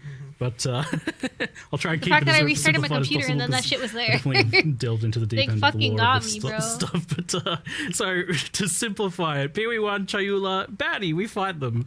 They're like the I mean, pinnacle it's my bosses fault. I from probably the clicked first something game. that was and yet like, in oh, do you wanna PoE2, update? they're like explicitly need to not there update. as part of the You boss better of that. update or And also else. there's this lore kind of exploring the idea that they helped humanity at some point. So I'm curious if this expansion is kind of filling out the story in the in-between here, maybe explaining some of the stuff. It 100% is. That was a huge other win we got to do here, because really there was like, okay, there's the breaches in PoE 1, previous to Keepers of the Flame, and then there's kind of breaches in PoE 2 with the Twisted Domain, and it's like, wait, how did we get here? What happened? Okay, so there's 25 years. Ugh. It's what's going on here? So we wanted to I appreciate that given they again, thought because about 9 it. years ago we weren't really putting that much into the narrative of leagues and into you'd find back then we're not far from Onslaught League back then, right? It was just 20% of some stats. So, and even when we had Anarchy, there was Exiles, but like there's named characters, but we didn't really have voice acting for anything. Like we've kind of stepped up our game in a lot of delivery of that. So now we get to come back and go, let's establish a bit more about Breach. Obviously, there's uniques and flavor texts historically, but yeah, we got to establish a little bit more, add some interesting stuff to it. Meanwhile, also, progressing the narrative towards what if people are playing PoE 2 see. Now, that being said, if you just play PoE 2, you don't need to know all of this. If you just play PoE 1, good on you. You now know it all. It's all entirely optional information to know, but you kind of have this. Worth noting, on the kind of Chiola arc, I gotta be there's a honest. bit of like, is he when I good, is he first bad played, kind I of thing definitely going was on. paying attention. Then eventually I was Still just to like, be what is determined, going on? at least for the story's not making players. any I've got a sense cult following, anymore. but that doesn't necessarily mean one way or the other, does it? He was a baddie here. You're an acolyte of Chiola over there. Yeah. What goes on in between? Even- But I was reading the flavor text of the Acolyte of Chayula this morning. I'm like, even that doesn't really kind of suggests that maybe it's not a good idea to be following them. But but there's power. like the monastery of the Keepers of the Flame is actually where the monk trained and from PoE 2 grew up and all of that stuff. So kind of little fun bits there. People playing both games will appreciate it. It's still great. It's going to be great in either game, and it allows us to develop. So, because look, they're both set in Ray class, it's still a shared narrative, and it's nice to be able to like evolve all of that. And it's honestly been fun, really, honestly, doing all of that. I mean, it looks like It's cool to expand kind of like some of the story of the Ascendancies there as well. Like you're getting a bit more of a tie in there as well. But you said the monks trained there, though. I thought you were just telling me earlier that the monks trained here in the studio. What's So technically now, officially, the monk has been trained by one of our IT administrators here, since he was the person he's I'm not sure what the martial art is, but he's very well trained. I believe a black belt, and we used him for our mocap reference. That's so cool. Hopefully he doesn't mind me mentioning that, but it's Awesome. it's quite fun. I think our animators enjoyed that one a little bit as well. So That's awesome. You guys hadn't really done too much of that in the past, or? You mean mocap? Yeah, like I mean, the mocap animators always film visual references. So, like, they've got a room basically where they go up and they're just, doing all the animation, acting out. They're often not actually mocapping technically with like all of the suit and everything, but they're often filming that and then doing animation to it. I'd say one of the most useful pieces of technology that we've been able to benefit from is it's a literally single phone shot mocap and very quick from recording to in-game animation. It works really well for animating obviously humans, but also for when it's involving just a single human. It's like ultra quick. Like if you have two and they have to interact and make contact, it's not very good at handling that. But it's been insanely fast. So you just get a single small tripod with a phone, and you can record a human and chuck it in game pretty rapidly. So that's been amazing, and honestly, almost all of the human animations you'll now see in game, where it's not someone punching or hitting another person. So like, it's not the best for combat and kind of scripted cinematic interactions between characters, but just those kind of freestanding town idols and all of that stuff, you can do pretty rapidly now. It's been a pretty big improvement, I'd say, in a cool way. So yeah, and I mean, you're getting like PoE2 quality stuff in Path of Exile 1 as well. Like I've definitely seen things like that's a lot more going on there than there usually is in PoE 1. You're just talking about the fact that the original bosses were just exiles with extra color filters on them, right? I mean, everything new that goes into PoE 1 like has been a lot higher standard than some of the early stuff for a very long time, right? Because it's not like you have people being like, oh, you know what, I'm going to make this worse quality because it's going in PoE 1. Like obviously they're going to make something look as good as we can make it, right? So artists are artists, exactly, right? So I mean, the good quality art. You could probably phone it in a bit more, I reckon. They don't. No, an artist doesn't want to do that, right? They want to make stuff that's good. So who wants to do that? That's a quick way to remove their job satisfaction. Right. Make bad stuff. It's too good. Yeah, fair enough. So you mentioned the sanctity of the kill monster in circles on the mechanical front. I noticed that there's actually two distinct types of breaches here. There's very much close to the original one, but then there's this hive one. What are the differences between the two, and how do they work? We've got 4 encounters total. At the more common one is the kind of what we're saying is the hive. So the breach have come through those the hand portals. They've stabilized the breach and are now building their hives. And so you'll come across there's heaps of walls and constructs and some half organic, half inorganic. And you get the little spider things, which I think is the Twitch drop for the stream. You get those and they're kind of building and they're like putting together like molecule by molecule building these hives. And that's the one where you come in and you get given the power of the Keepers of the Flame, and that can just incinerate away all of the material, and you're kind of just like running around pretending to be a Righteous Fire build for a moment. I'll just note as well, like you don't have to click any doors or like jump into any walls. They just evaporate before you. You just run around. You run around so burning good. stuff. It's kind of satisfying. You see ash going everywhere. There's a couple of things going on there. So generally when you get to the center, you summon an Aelith, you start the encounter. And effectively just kill a whole bunch of monsters. They're trying to get to her. They're trying to kill her. They're not super effective at it. We're not doing the whole like, they are persistently wanting to aggro on her. They're going to try and kill you.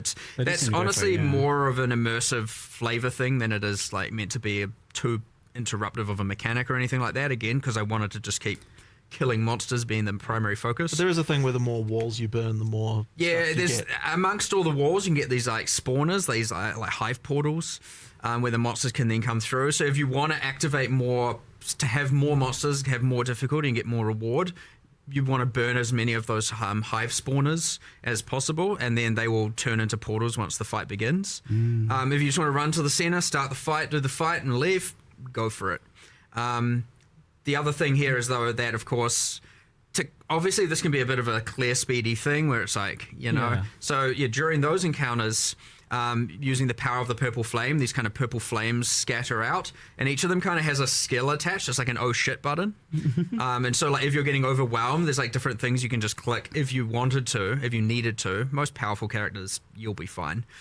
Just as it kind of like will send out a giant nuke and clear stuff, or like create this like flame wall, and anything that runs into it will burn. And that's honestly more to help out players that are kind of struggling or on the weaker end and aren't like, able to kind of keep up with it. So it just normalizes the difference between bottom end and top end a bit.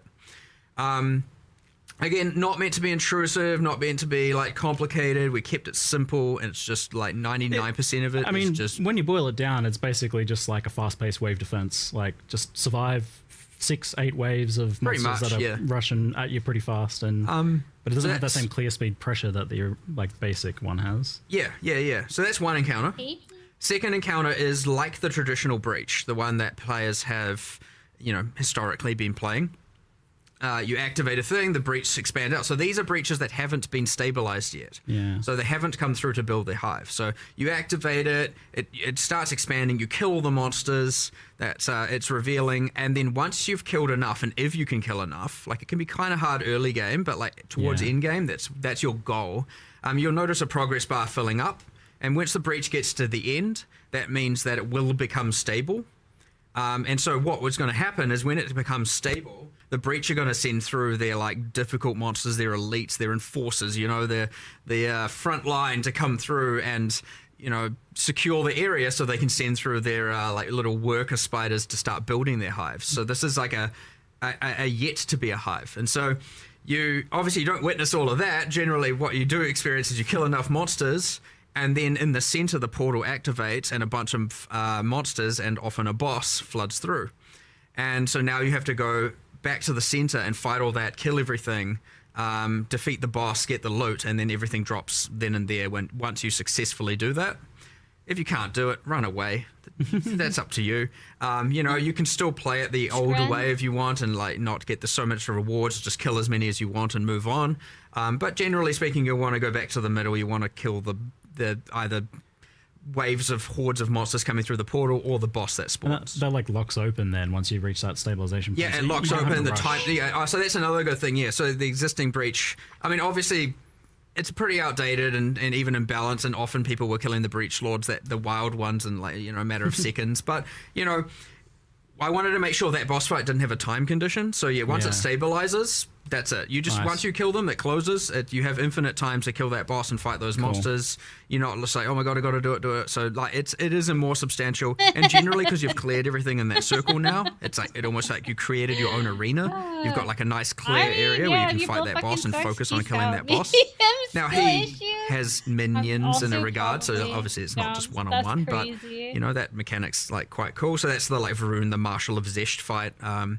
He has some specific drops. Right, generally want to kill him.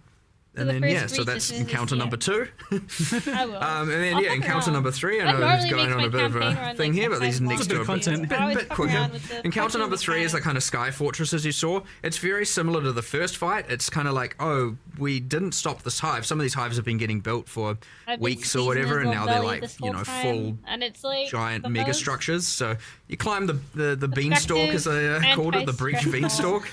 You get up to the sky fortress, and honestly it's kind of just like a map of breach monsters. There's no timer. Clearing through. No timer at this point. You can just clear the area and leave. I'll leave that shit alone, but taking your rewards with you, but in the center is like the hive encounter, the very first one, like a wave-based encounter.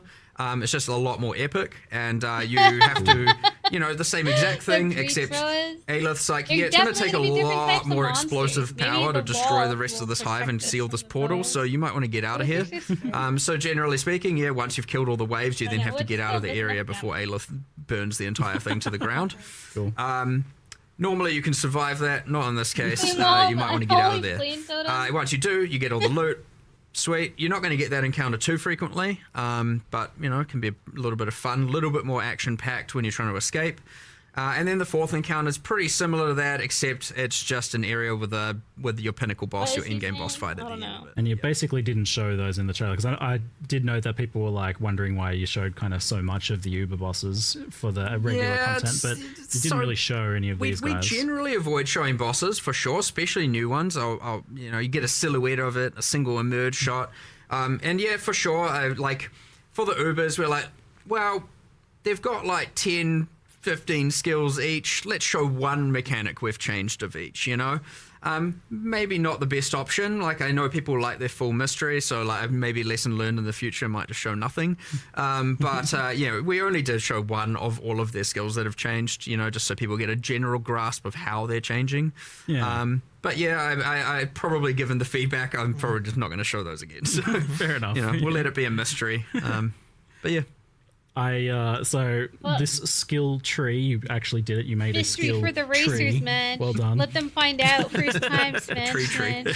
But this tree is quite fascinating because it's not just a like a meta progression system for the league or something. Like there is that, it is progressing, but it is a crafting system. It's a tree that is a crafting system, and from messing around with that, Keep like it going. it feels kind of brilliant. Like this is a really good idea. How Yeah, how did that come about? it was kind of a mixture from Chris Octavian and I can't remember who. Me and him and kind of Andrew, we all kind of we just came up with ideas. But I think the original tree that spawns items or grows Yeah. items and then hatches items came from That's what I figured, Octavian. but he's like, we only showed and one the skill and the grafts, change. mind you, as well. He's got a He's cooking. creative brain on Yeah, that he's one. down. Comes up with some Information cool is ideas. I like that kind of out there style of design, which is good. And so eventually we took that kind of idea. I was the one who brought Breach to the table and was like, oh, we can unify these, and that came from a interesting thing where in the Twisted Domain in PoE 2 you get these you have these trees Data miners made of already have hands that all the the environment info. artists made. And I really love them, and I'm like, normally because you're on a It's also timer in that visual area and you're representation. going hard and you're fighting Yeah. monsters, you don't really get to appreciate a lot of the art assets in there. Zoom. Kind of hard. And I was But like, once you see wow, it, damn, yeah. I want to use those trees, but have them because I think they're petrified in that version. So I was like, what does that look like when it's a bit more alive, a bit more organic, a bit more gross?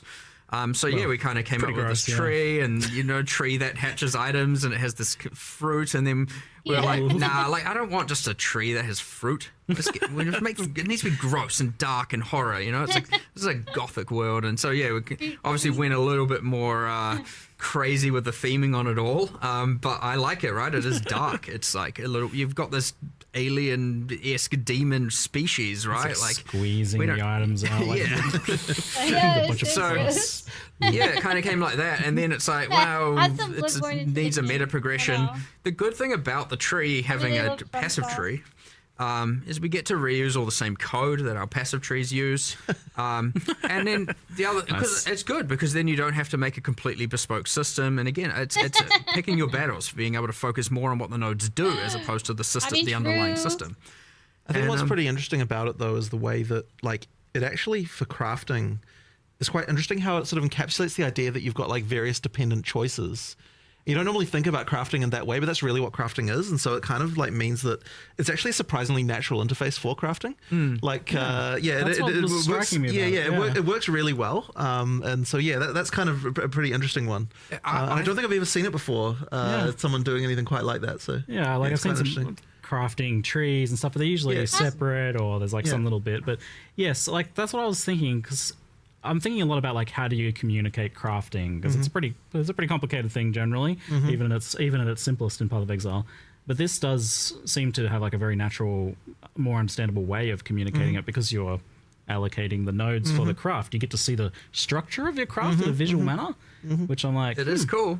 So, And how did we go this? So we've got multiple character trees. We've got world area trees. Is this the first Crafting tree? tree? Well, kind of. There was the one with the items. I don't even remember the name. There was of it the anymore. there was the Crucible? the Crucible one. yeah. Oh, Oh, that was really, like, that was crafting. items. Yeah, That was but it was items different. having trees. That Yeah, wasn't yeah, a a tree little to different. craft. Yeah, It was an yeah. item You could growth kind system, of yeah. argue Scourge is like the whole microwave mechanic kind of. It wasn't really a tree. It was like a grid. It was a bit different, So I don't know. It might be our first true crafting tree. It's like I just can't help but wonder. Like we'll see, I guess, after a league. But I just can't help but wonder if you like accidentally stumbled upon one of the potential solutions to like how do you communicate crafting to players because it's so hard to do. It's like I don't know, maybe this has applications elswer. This idea. We'll see how it goes, and there's a lot to expand on here. Of course, like when you have these kinds of tree systems and.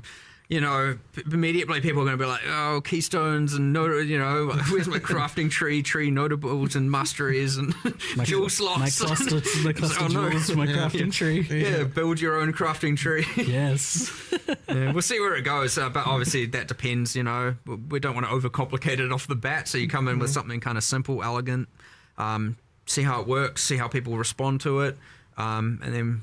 If things go core, because we always like to decide based on how the players respond, we can evaluate how we want it to be, if we want to change it, if we want to leave it as is, if we want to, So we'll do all that. But yeah, it's cool. I like a lot of the ideas coming here with that, with that and the grafts and stuff like that. There's some pretty crazy cool things.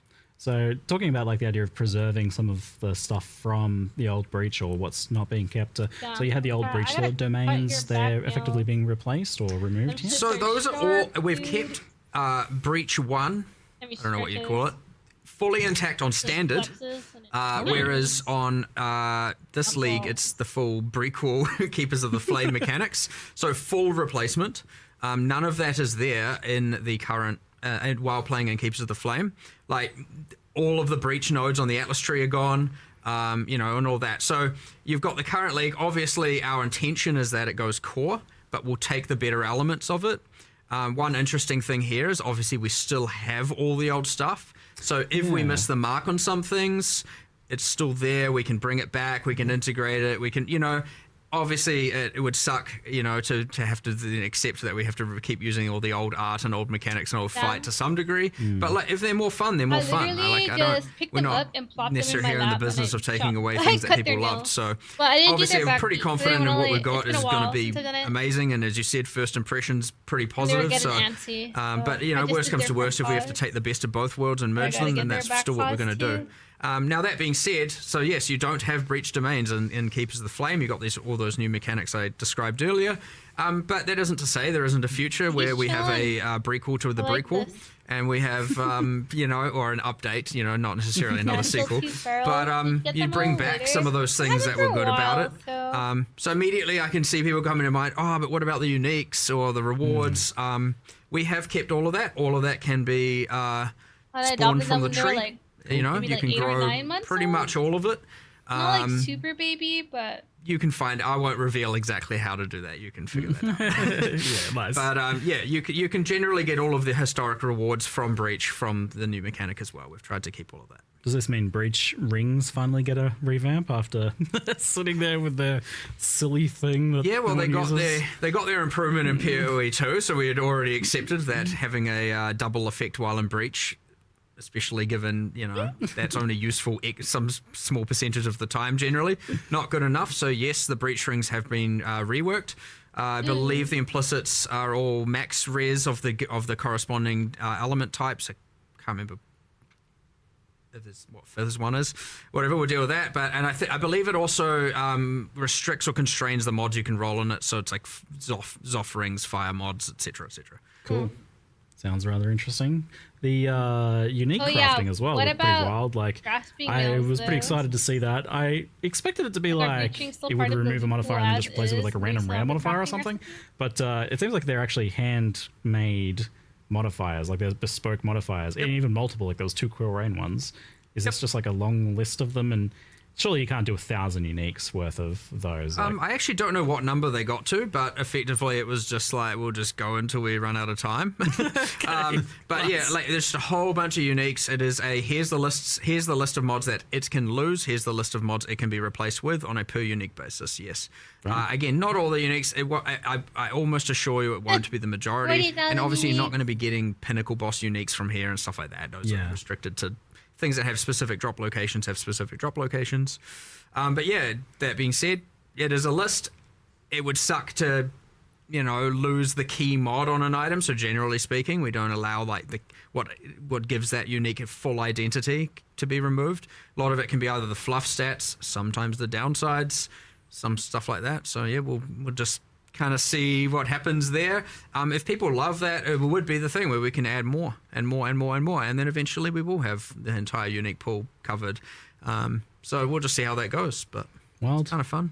You love to see it. So the other thing was these creepy arms that you can grow on yourself. I love that. We just, here, have an arm. Sure. Just plug it into your back. Why not? I mean, we were shoving rusty bits of metal in ourselves and stuff before, so why not continue with that? But these are like, it was in the video, but I didn't really like kind of understand kind of how impactful they'd be until I was messing around with it, especially for leveling. But these are like pretty major skills and an extra layer, because especially so there's 16 of them, and you can have 2 of them, and they're like a mixture of auto casting skills, proc based things, so like on attack or something, and manually cast in some cases as well. Like I had a tornado that was like crazy. So these seem pretty significant. What's kind of like the plan for how impactful you want these to be, or like, especially at endgame, like they'll definitely like very impactful while leveling. Obviously, there's always going to be a spectrum of usability, and generally speaking, yeah, they're going to be pretty powerful. But you know how strong characters can get; they can generally outclass everything. That being said, for a long way, they're going to be pretty damn useful. And even beyond then, there's generally you can scale the difficulty of the game like hectically. You'll notice like something I think you observed as well. The numbers on the scales are like out of control. Yes. That is because they don't scale with your stats. Yeah. Obviously, it debuffs on the enemy. Anything you debuff on them does. But yeah, they don't scale with your increases. The reason for that is that I wouldn't want it to be that if you're a spellcaster, you have to use one that's doing a spell, you know, because you generally focus on increases. And I didn't want it to be that, now in order to benefit from grafts, you have to really only invest in builds too much. So we made them not scale with like your character stats. Obviously, again, as said, if you reduce the resistances of the enemy, then the enemy takes more damage, that kind of stuff.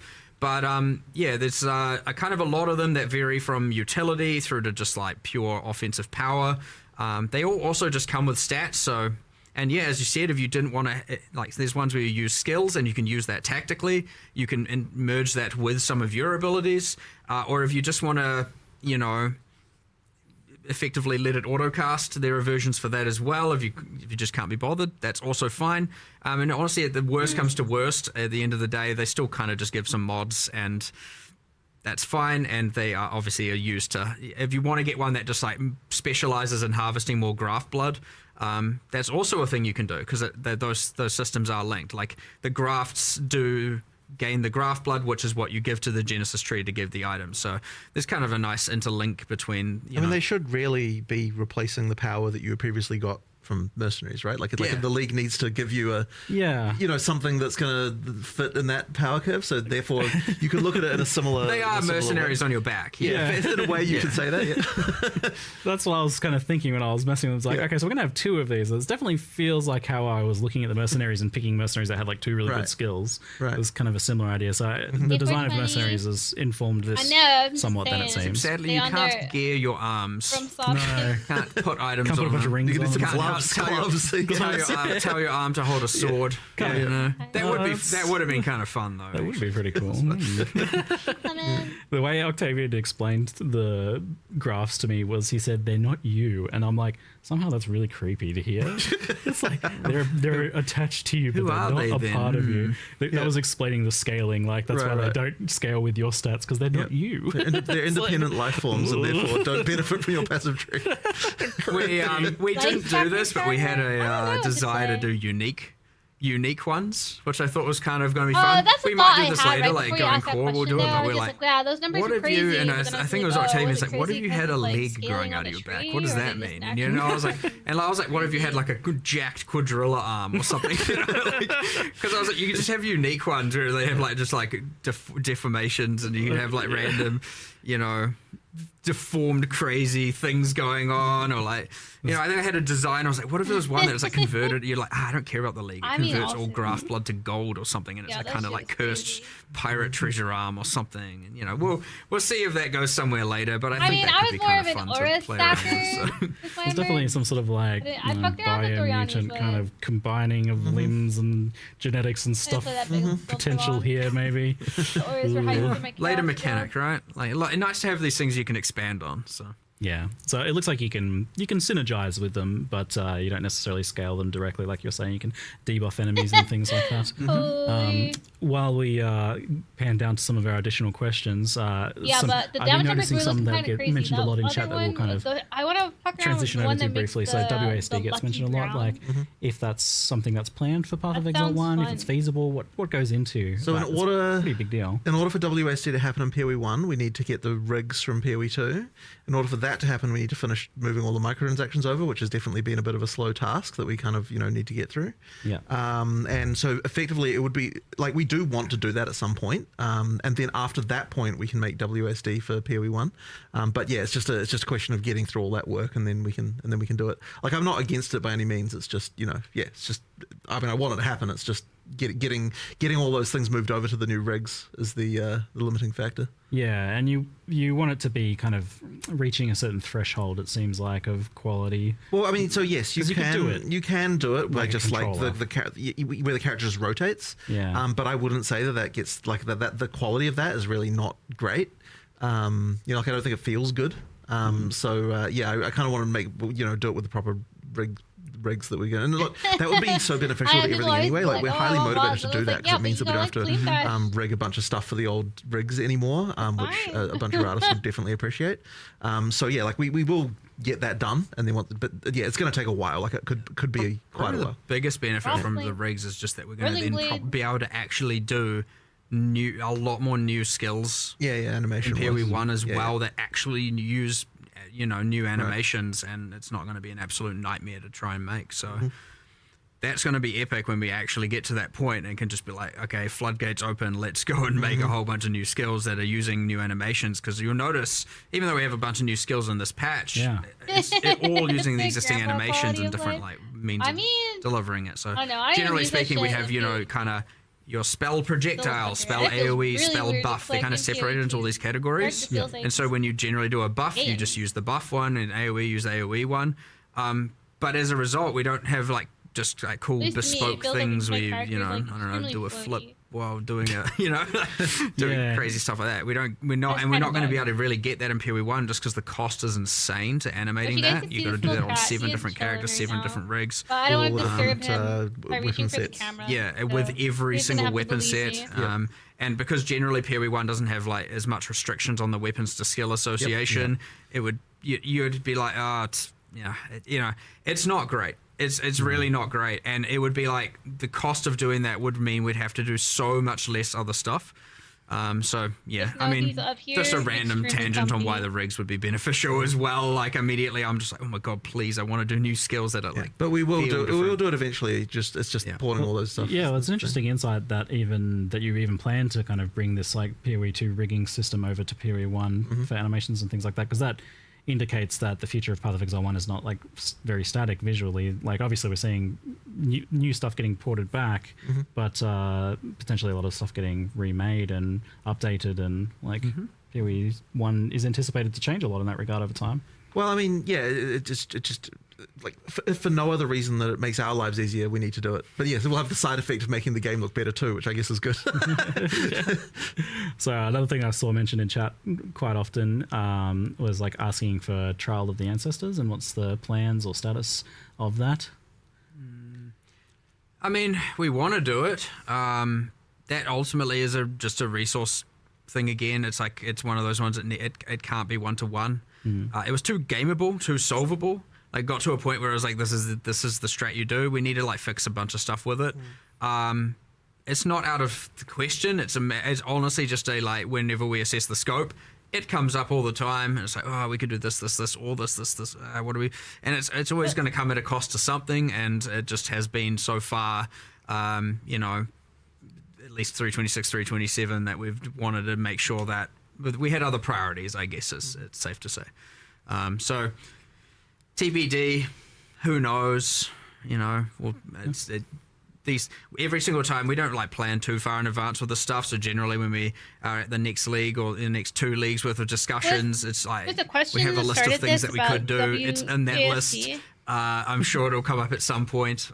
So we'll see. Feel free to be coy about this, but it seems like since something similar is occurring in Path of Exile 2, that might help you kind of solve some of these questions for PoE 1. So maybe that gives people an idea of the time frame. Well, as I said once, if obviously there's a could do with respect to PoE 2, but if we manage to go down that route, we get to do the exact same thing we did with Breach here, which is that if we have all the monsters made, and a lot of art made, and a lot of encounters, so even if it doesn't appear the exact same way, it'll allow us to do a massive shortcut, which would mean that all of a sudden it is way more possible to add as a feature without having to compromise too much else. So I know a lot of people like Total League. I mean, tattoos let's are talk cool too, endgame, and I'm sure you're anticipating a discussion on Tier 17 modifiers, modifier design, their addition to memory strand maps, risk scarabs, and map modifier effect. So I list all these things out because they all come together to form a bit of a tangled mess of late end game, and I'm just curious, like, before we even get into like what people are asking or what people are saying about it, I'm curious what your guys' thoughts are on this topic, I guess, of tier 17 modifiers and their impact on late end game. I mean, the main thing I'd say there, like just as an overall view on it, is that like T17s, there's this tension between, like, it is not a good place to be when there's a tension between what players are enjoying and what the thing we want to try and do is. Like, that's like a problem that needs to be resolved. So effectively, it's like what T17s are supposed to do in theory is something that we want, which is to say, like, you know, that like you get something that you don't necessarily like want to have to play against, and like, you know, like you have to actually, and you have to deal with it or come up with a way to get around that. But in practice, players don't want to do that, so there's something clearly wrong here. So something does need to change, but it's a little bit tricky to come up with something that we want to, like, that both sort of satisfies our desires for, like, you know, like interesting challenges that are different each time that you play them. That like all that, you know, there's like, you know, new and interesting things you encounter, but yet also something that players actually like. So there's a problem for sure. So what is your desires for tier 17 maps? Like, what do you want? Well, as I said, I don't think it's necessarily the desire for T17s as such. It's more the desire that you have, like, you know, like interesting combinations of mods happen, and they're like, oh, this is a new challenge I have to rise to, you know, and like, how am I going to deal with this, and that kind of stuff. And like, that's something that, like, in practice, players aren't like really liking. So as I said, there's a problem here for sure. It's just a question of how we kind of 100%. They're not in the right spot. Yeah, I am of the like, we need to go back to the drawing board a little bit here, because like we. And to be fair, we are like trying to band-aid it, but we can only do that for so long. We kind of just need to reinvent something here a little bit. Like, they were intended to be the penultimate bosses that allow you to do the Ubers. Right, yeah. But they're also now, you know, also this non-sustainable map, and where you have to, obviously a lot of people feel like they have to trade for it, and then in other cases you've got a bunch of modifiers people hate. You've got this like thing where, because of the mods, you end up devolving down to the in-game strat becomes, as you said, stacking map mod effect and modifiers via risk. And it's like, it's not fun. It's not ideal. We tried to narrow the gap with T16.5, so that kind of worked, and then you get some other weird problems where, like, because those can be 8-prop corrupted and tier 17s can't. There's some weird issues there as well. And honestly, it's like, it is a kind of mess. I know, I'm like, and we intend to keep band-aiding it until we can drawing board, but I would expect you'd probably see a pretty... I think it needs a full redesign. Yes. It needs a full redesign to try and see if we can come up with a way to both achieve what we're hoping to achieve, but also make the players not dislike it, right? So is this maybe like separating out what you're trying to do with the tier 17 modifiers and what you're trying to do with this ultimate like boss thing that is like the lead up to the Ubers? That is a split at the very least. Okay. I don't think that we've worked out exactly how this can work, though. Like, I don't think that like the best, most rewarding content in the game should also be the tickets to the Ubers, and in that regard, even that's like broad and sounds weird when you first say it, but like, it's so hard because it's kind of, you know what I mean, where it's something's wrong. There's a fundamental tension with, you want the hardest content in the game to be the most rewarding. But like, the moment you do that, there's all sorts of incentives that come into play that mean that people don't like it when, like, there's a map now that you can't run because because the mods are not good for you and that kind of stuff. And like, so then there's also, you know, it's a problem. It's a little bit of a mess of problems. It's a problem. Any individual part of this I look at, I'm like, well, this is actually okay in some circumstances. Right. Like, it's okay for there to be some modifiers, maybe that. Like, I'm sure, I think you guys feel the same. Where it's like, it's okay for there to be some modifiers that are like better for other builds. But in the moment that it's like, it feels like a huge economic penalty to that. So the you're immediately kind of. But you get the thing right now, you stack the risk scarabs, and then it's like, okay, only Trickster and Juggernaut can play it as a way of it's perceived, and you know, it's again, we are changing a lot of these variables, by the way. We're not just leaving it for 327. Like, we are changing risk scarab, we are changing some stuff around map mod effect, we are changing, you know, there are bits and pieces changing. I'm not going to stop band-aiding just because we have a grand plan for the future. Well, we have an absence of a grand plan, a desire to have a grand plan for the future. But we will. I would be very surprised. I know I shouldn't be promising content in the follow expansions because variables always change, but I'll be very surprised if we don't do a more drastic shift in 328 to solve this problem, because it's now long enough that it's not worth it. So obviously, hopefully the changes we are making improve things in a pretty meaningful way, is shake up the meta a little bit. But yeah, there's still going to be some woes, and but hopefully people can be excited for, the There's still gonna be some whatever the thing loads, is to chat. come. I saw a post on the shouldn't be Reddit too hard last for us to come up night. with something. It was so honestly, funny because, similar to how we like, did we 031 for also- PoE 2. If we can come up Like, with too something much that is just good like a universal news. success When's and the- like where's is the bad blatantly a news? win and isn't gonna, Given too many lower the good value news of people's economy mid-league and stuff like that. bad news gonna be I really wouldn't bad when it hits. Against if we can come up with something, because we're obviously going to design it soon.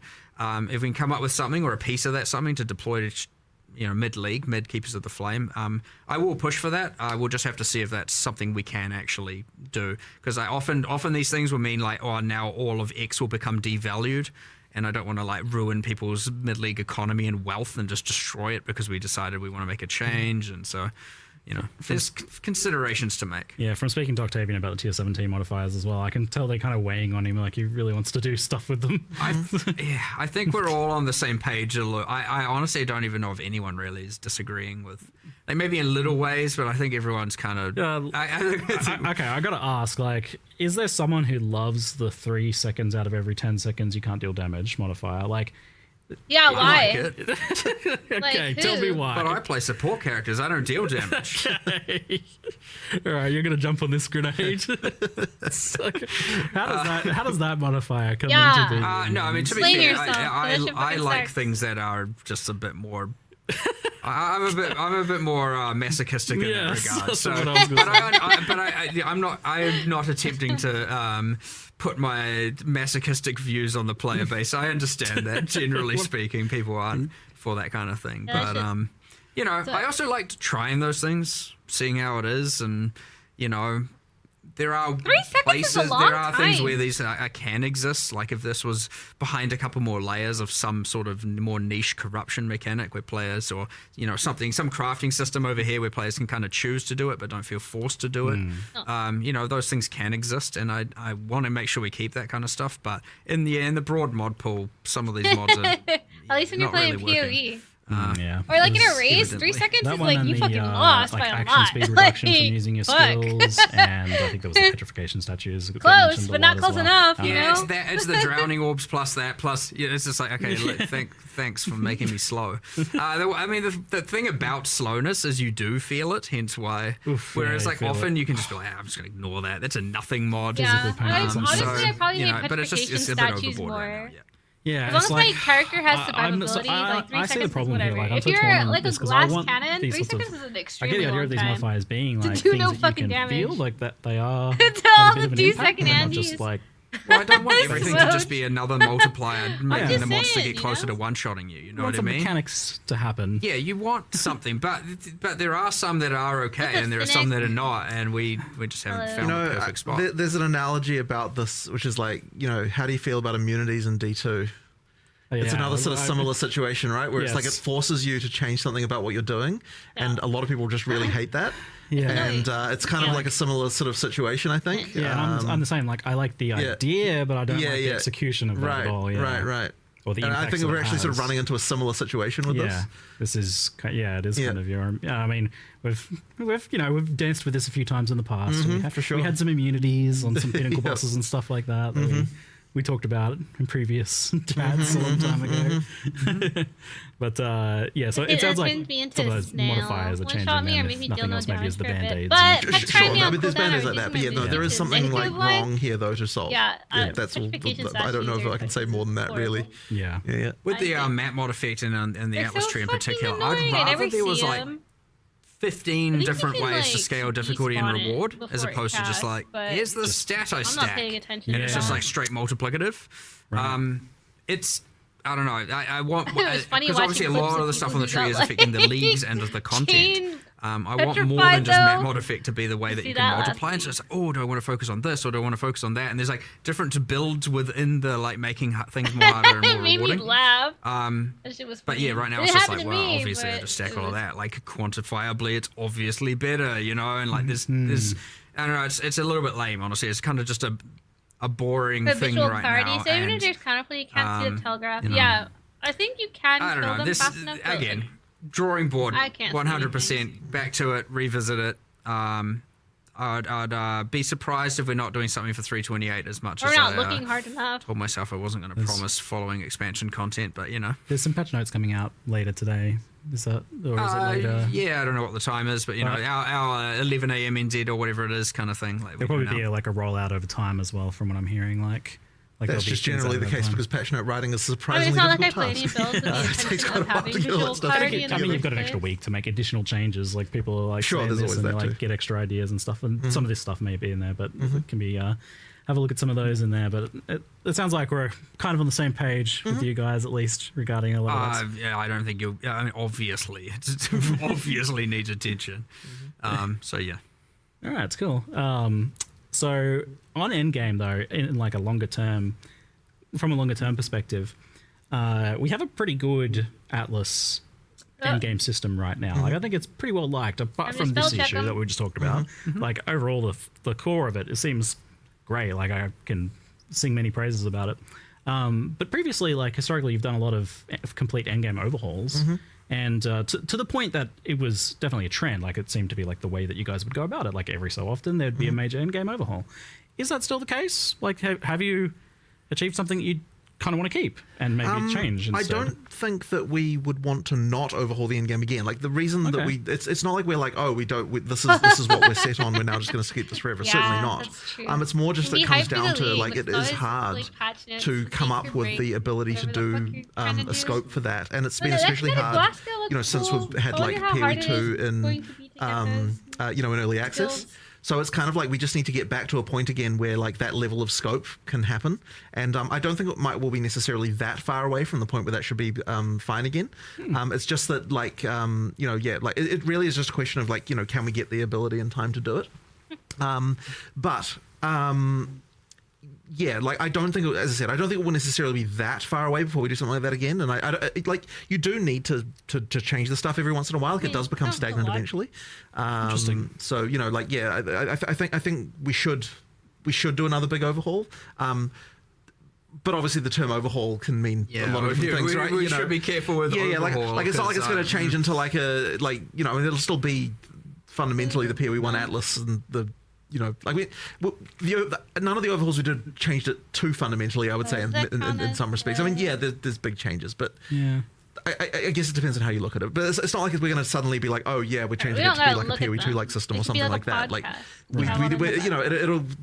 we do need we need new pinnacles and new challenges there and that sort of stuff. Like that's something that we will have to do eventually. It's just getting the time. That kind of stuff, like escalating the narrative and cycling out bosses and cycling out characters and changing all that stuff is like generally pretty How can you harmless tell what the and quality generally does cool. on Like you're these not overlays? really Or do I just have to guess? messing with the systems and the core of what There? people like and the cycle that people like. Or my ADHD is like, can you just read it? So like obviously that's always just a nice win when you get to be like, all right, what are the next set of what much like Breach has now evolved Does and it get gone something forward in changed? time, so will the I don't know, end game maybe story at some Poison point. Spark? And we will do that for sure. This one And it's just sounds like there's fun. always mechanics that come with it.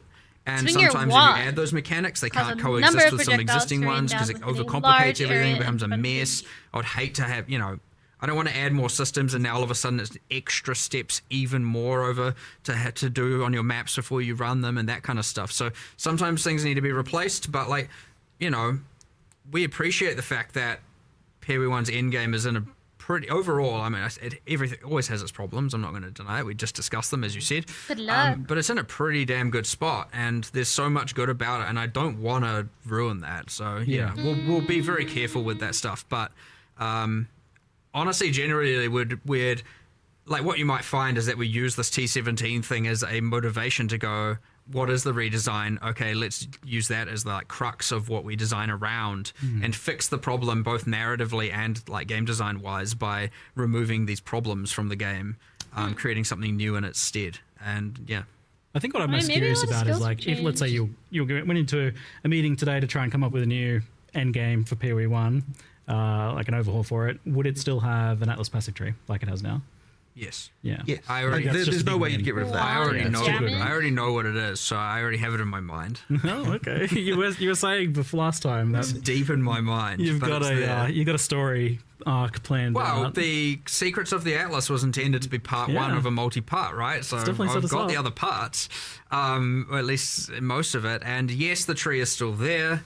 And honestly, I don't think anything is fundamentally in my plan in my head is changing enough to cause any concern. So, I mean, All right, great, it's all for the better. I'm pretty confident of that as well. great. And now everyone will have to just wait to see what those yes. ideas are for an undetermined amount of time. I assume we'll get a follow up to the story, maybe next expansion, perhaps, of following along what's happened. That was pretty interesting. We'll Last see. one. We'll see. Yeah. So let's talk a little bit about balance. There wasn't too much revealed about balance in the reveal trailer stuff itself, but I know it was mentioned that there would be a bit of balance stuff going on here, and I've had a chat to a few people and scoped out some things. Like, for example, there is the unplayed assassin that gets asked about a lot, and it seems like something's happening for assassin. Yeah, that actually came kind of recently. We were just like, can we really? I think what I had said, and my intention was to do this for both games, is like we should at least look at, like at least with respect to ascendancies, look at the least played class, especially if it's been consistently least played. Yeah. And make sure that that's on the radar and getting some level of improvement. And even if it means we have a go at it, and if the scope's too high, we do it a bit later, and if the scope's within spec, we do it immediately. In this case, yeah, we looked at the assassin. It was like 40% lower, at least on the primary leagues. You know, it was like much lower usage than even the next class, and then, you know, so it wasn't doing very well. And it's been the case for a little while. So we were like, look, let's just do something. Like, come on, it's better than doing nothing. So obviously we just put together what we could over a couple of days and kind of mix and match. We had like 3 or 4 different iterations, and you know, it came up when we were looking at it, you know, it was like the whole you have the interesting thing, you go and look, you look at the class, and it's like, why is the ruthless poison node better than the non-ruthless poison node? Weren't the classes on ruthless meant to be a bit weaker? And then it was kind of like, oh, okay, well, that's a thing we can maybe draw inspiration from. And you know, we just did our whole like process for Amazing. that. But yeah, so we teased that last night, whatever the time zone is, you know, hopefully people enjoy it and play it. But yeah, I kind of want to get into the rhythm of every expansion. At least we look at, not necessarily change because it depends on the scope a bit, but we at least give it a go of making sure we look at the worst class no matter what, even if ascendancy classes aren't part of our, like, you know, the package of things that we're wanting to improve. Because sometimes we do a focus on the ascendancy classes, other times skills, other times this, other times that, and but I was like, okay, it's like, this is pretty bad. Let's do something about it this time and see if we can be consistent with that. No promises, but you know, we'll try. And there's a little bit of a wild card in the mix here with Bloodline Ascendancies. So just to clarify, these are Ascendancies on top of your original class that you can choose where to put your points. Same point pool. And the reason we a lot of people ask, or immediately are like, well, why don't you give separate points like Affliction? And the real reason is combinations are great, but also I didn't want to have to water down the power of the points. That's too much power creep, like to add to a character to be able to give trees at large. And so there was that interesting part of it. The other second part is that we wanted to make sure that there weren't enough points that you could put all 8, at least generally speaking. So you'll find most of the classes only have 1 to 3 notables, kind of up to 6 points worth that you can spend. Yep. And this is so always, no matter what ascendancy you are still matters. I didn't want to just make it that literally the entire game, no matter what base class you are, where you start on the tree is the same. If it happened to be that a certain bloodline was OP, it's, you know, which I'm sure one of them probably is. And all of a sudden now every single person is just this one thing. It wanted to be like, nah, I think we want to do a feature that adds as much in-game build permutations as possible. Yeah. Well, and also what's cooler than just being able to take the powers or learn the powers of your favorite boss for the purpose of a fantasy.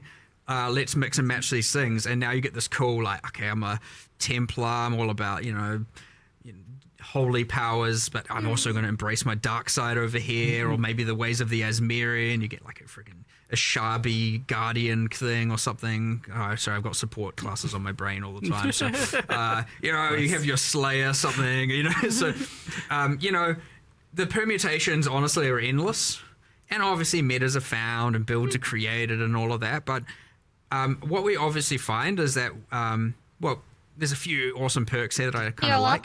Is that we can add motivation to doing certain content. One, because they call otherwise it you a wouldn't normally do secondary it. ascendancy. That's great. So you have to we can fight, add this the for bosses, future content right? very easily, right? There's probably other bosses that you're like, oh, we can do this and this and this. Like, it's very easy to expand this and take it away. And the reason we're able to do that is because it is an in-game feature. It's not like overcomplicating the campaign and that player's experience. Like, you wouldn't want a second class in the campaign. People were like, holy, I've already got a tree and I've got this tree. You mean a third a second. It's like, I've got too many classes. There's too much stuff going on. So being able to keep it in the end game is an in-game unlockable thing where we can expand this feature over time. Now, all of that, of course, is under the assumption it succeeds. Again, we'll listen to the feedback, check what players think about it. But assuming it does well, again, pretty high confidence. Yeah, it will remain and we'll keep expanding, keep extrapolating, keep changing. And then it's yet another lever where we get to add so many different builds. Because one bloodline being able to then be paired with all in this expansion you'll be able to 19 absorb ascendancy classes is just like, all right, the we've got a lot abilities of of stuff certain going on bosses here. you defeat A lot of different options, a lot of cool things you can do. 10 bloodline I'm ascendancy actually classes. real excited to see There are countless possible what happens here. More than most things. I'm always get? like kind of excited to see what players do with things, but like here I'm just like, I don't know.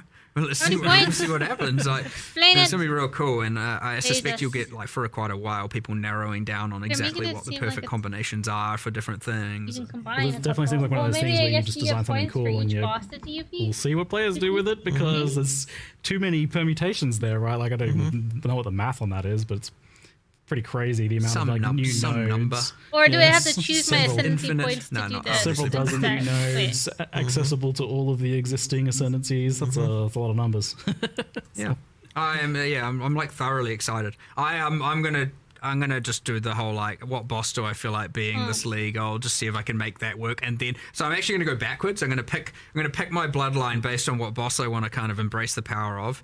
Then I'll pick my ascendancy. Then I'll pick my I'll go from there. And then I'll pick my skill, and I'll end up a support character. I'm sure. Flavor building on this. Well, if there's no mercenaries, I need to be a good mercenary to my friends. That's my philosophy. Back to being mercenary again, eh? So this isn't tied to Breach League, the Keepers of the Flame. It's a core game feature, Elblin standard as well, right? Yeah, 100%. Yeah, yep. Cool. And saw someone asking about Forbidden Flesh and Flame. I assume that wouldn't work with this. Not with these, but that isn't to say there won't be some future uniques that maybe do. I mean, we'll see what happens. There's an option there, isn't there? Okay. More Forbidden Flesh and Flame. I don't know what I want to call them. Yeah. All right. Continuing on the balance topic from asking around the PoE community, some of the more common things that just kind of come up was, the most popular thing was just the general idea of buffing underprivileged skills, like giving them some love. So you mentioned this idea of like looking at the worst thing in terms of ascendancies. Is that something you want to do with skills as well? We're always, there's a little bit of there's a few things to go into here. Like, for example, yes, there's obviously the core skills that are bad. What's stealth? Sometimes those are then enabled by something else going on, some other feature getting added, uniques, whatever. But most of the time, they're just, as you said, underprivileged. We've done a decent chunk of numerical changes here, mostly numerical. Well, I mean, some do you have to sacrifice points? I don't want to say unsalvageable. But like, it says further character customization. They don't have the same level of different multiplicative scaling that other skills could. So it's like you have a main ascendancy. There should be a way to get more. the points. What I'm getting at there is they require more of a rework in order to actually become truly viable. 2 for each boss, or what? That being said, yes, I mean, maybe there are plenty that always need numerical improvements. I don't know. And then you got things like main boss of the content, like the Trathan gems, right? Cool concept. 90% of them weren't really seeing any use. A few were, and now those are going core, I believe, into heist is what it is. but as meanwhile also full balance pass, so hopefully some more come to the foreground there, and you know, so on. So like, yeah, but like honestly, this is like a kind of endless task. It's like almost like you could just never stop. So like we like to just do batches at a time and send it, and we try and do as many as we can. But like each require discussions. They can be quite time consuming. Some are more obvious, where it's like, okay, obvious increase, and others are like, do we want to do this or do we want to rework it? And then you get lost in a rework discussion. It's important to like, cut the time. And it's like, actually, look, for now, buff it. We'll come back to it later. But yeah, like we get through as many as we can. We've done a bunch. You know, I could always say, ideally we'd do more, but like, I don't think, again, there's no real end point to that. So yes, sure. I wanted this patch to be very class-centric in terms of balance. And like we did, I would say we did a decent chunk, but it's, you know, we didn't get to cover every base 100%. So obviously, like, you've got the bloodline classes, you've got grafts, which are character-centric. And then we've got the whole set of new skills and support gems, and some changes around that. There are a bunch of other changes, but yeah, like, it's that thing where I don't know if I'm ever satisfied. I always just you want to do everything. You want to literally do it all, and you never can. So like, hopefully there's enough. Certainly should be enough to shake up the meta. Should be enough to make everything feel fresh and some awesome, cool new stuff. But like, you know, don't be surprised if a particular person's favorite skill didn't happen to get touched. Like, that's the interesting thing about the skill buffs idea, is that you manage to achieve these days very like. There's lots of different builds, and they're changing a lot each league as well, by virtue of like the new stuff that you're adding, like ascendancy changes or new skills or whatever. All that stuff is creating lots of new builds all the time. But when it comes to the skill buffs, I think it's more just about, like you said, like someone has like a favorite skill that has been languishing. It's one less passive from the actual ascendancy. Makes the it choice sucks to miss something, like, because you see, because what happens when you buff everything, then you get a lot of like, well, what about this? And you're like, yeah, I know, I'm sorry, I wanted to, I really wanted to, and you know, and then sometimes we still try and just squeeze it in before the patch, and we just try and get as many done as we can. I guess but yeah, like again, it is ultimately a resource game. And we do as much as we can. We really do, combined with both new stuff to change everything up. I mean, you can play. Bringing like excessive outliers down, and we do try and improve as much as we can. And this time we took it upon ourselves to add a bunch of new skills and supports, and so I don't know, there's heaps there. But you know, it's that thing where a few people are going to have missed their thing, and there's a few. But you want to do hand casting. You want to do that. You don't want it to just. I know that's come up, and I think even you mentioned earlier as well. It's just like devolves down to often, I wish it you came know, out either last week. Archmage or I actually had fun. Ephemeral Edge and like that kind of stuff being just like, well, obviously, right, quantifiably better. Yeah, and so it's the ideal thing where you know we'd make some changes to some of those, and ideally you'd bring up all of something else. But you know, sometimes you get some of it, not all of it, and everything. But yeah, there's heaps here. Just you know. You never quite catch everything, but there will be new metas, there will be new builds, and probably a lot of existing stuff will still be, you know, pretty decent. But yeah, just a bit of nerfs, bit of buffs, bit of, you know, it's how it goes with all of this balance stuff, really. It's a bit chaotic, but, you know, there's something satisfying to it, but as I said, you never really fully get everything, and thus you never fully feel satisfied. You kind of answered my question a bit, because like one of the popular archetypes that's come up as being a bit problematic is hand casting, self-casting. Spells, and usually I think what gets brought up with that is like slow base cast speed, and that in turn making things like echo feel bad, and mana costs being I don't rough think as well. we've done that enough justice for sure. Yeah. But it's certainly on the hit list. Yeah. So we'll Warcry geysers. Either we can get to do some stuff, you know, in this coming week if it's simple, if we can think of it. It's not off the cards. That being said, there's always next expansion as well. But honestly, you never know, because often these external variables, like the new classes and stuff like that, can really change these things up, you know, without you really predicting it as well. So, like, you know, I can't speak to what we'll do in 3.28 with respect to all this, because we have to observe what happens in this patch first, given how many variables we've added, and like we said, we've added a nearly infinite number of permutations of builds with the new bloodline classes and stuff like that. So yeah, we'll see how all that goes. And then, but we'll just keep doing it. It never stops, never ends. It literally is an infinite task. You never run out of stuff to do here. So we'll just keep doing it every single patch as best as we can.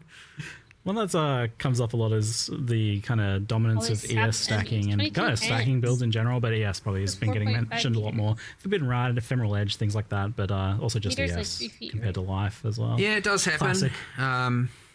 You know, there are band-aid fixes and stuff like that we always like to do, Well, whether or not you can consider them band-aids or just like, you just change some numbers here and there. Sometimes in the case of like Ephemeral Edge, it can be a matter of like, yeah, that's an acceptable thing to do. It just shouldn't be so easy to do. So yeah, I wouldn't say there's no broad solution here, but yeah, I agree that it is a problem where it's like Different the more cuts. traditional just do a thing feels like it's now wrong. It feels like you got to like pre-commit to being like, what is this singular thing I'm So going we to need to find stack a way and then pick the thing that for scales off of minis. that. So be it like attributes historically, not just thinking Yeah. current meta. It's Look always at the like other one. it's always like, yeah, you just The like lightning heavily spell. stack this one Lucky, thing and that shit here's a looks unique crazy. that scales off that This thing. one? And it's No, like, well, that's that's not in here. on one part Where is is this? interesting. It's like fun. That Yeah. is the build. I'm in two minds on it. Like But that. then when every build is just like, okay, well, that's stacking this, that's stacking that, that's stacking, and you start going through the builds and you're like, Ephemeral well- Edge, RIP. We definitely like very RIP everybody. slowly got here over time, I feel like, in the Yes. stacking where it just became kind of like, Tornado. What the yeah, fuck's just a the little bit at lucky a ground time. one? We- They put it it in. became- I thought it would be. here we want They became just all about duplicate stacking down it builds. to really primarily Like- comes down to mostly to the unique items that got added, right? Face. Yeah, it's That's what I often like. Generally, a Part of it, unique isn't it? item's special thing is like, Seriously. what am I going to scale off? Yeah. Be it, off evasion or off armor or off energy shield or off life or off ES or off mana and or off int or off strength. It does end up in that, and then some unique gets added. Like maybe it's 1 per year, and it's like, oh, here's another 6% increased intelligence. There we go. That build's now just got a little bit more of an edge, and you do kind Yeah, of that just shit power looks creep crazy. into that point for sure. I watched So. the It's videos. like I don't even know like how much of a problem it is, but it's like definitely identifiable that it's like a big aspect of the build meta for PoE1. It and is. I think muscling it's other things out maybe. I think it's too dominant, but on the other hand, It's fun though. Like yeah, people it's like fun, stacking it's builds. cool, it's interesting. So you don't really wanna You could kill argue them. it's what makes things kind of as part of PoE to a degree. Yeah, it's an actual action RPG. Yeah, so thing, you got to as be well. careful with it. You don't just Yeah. want to take away all the fun and just make everything flat and boring. On the other Right, hand, yeah. but you also don't want it to feel like a player's made a mistake by playing a more traditional, build, and it often can feel that traditional. way. Define traditional. There's a fine line What's a here. fun? Hello. Hard to be at that fine line, but yeah, some things are a bit too OTT at Define this point, and traditional. other things are too far on the bottom end.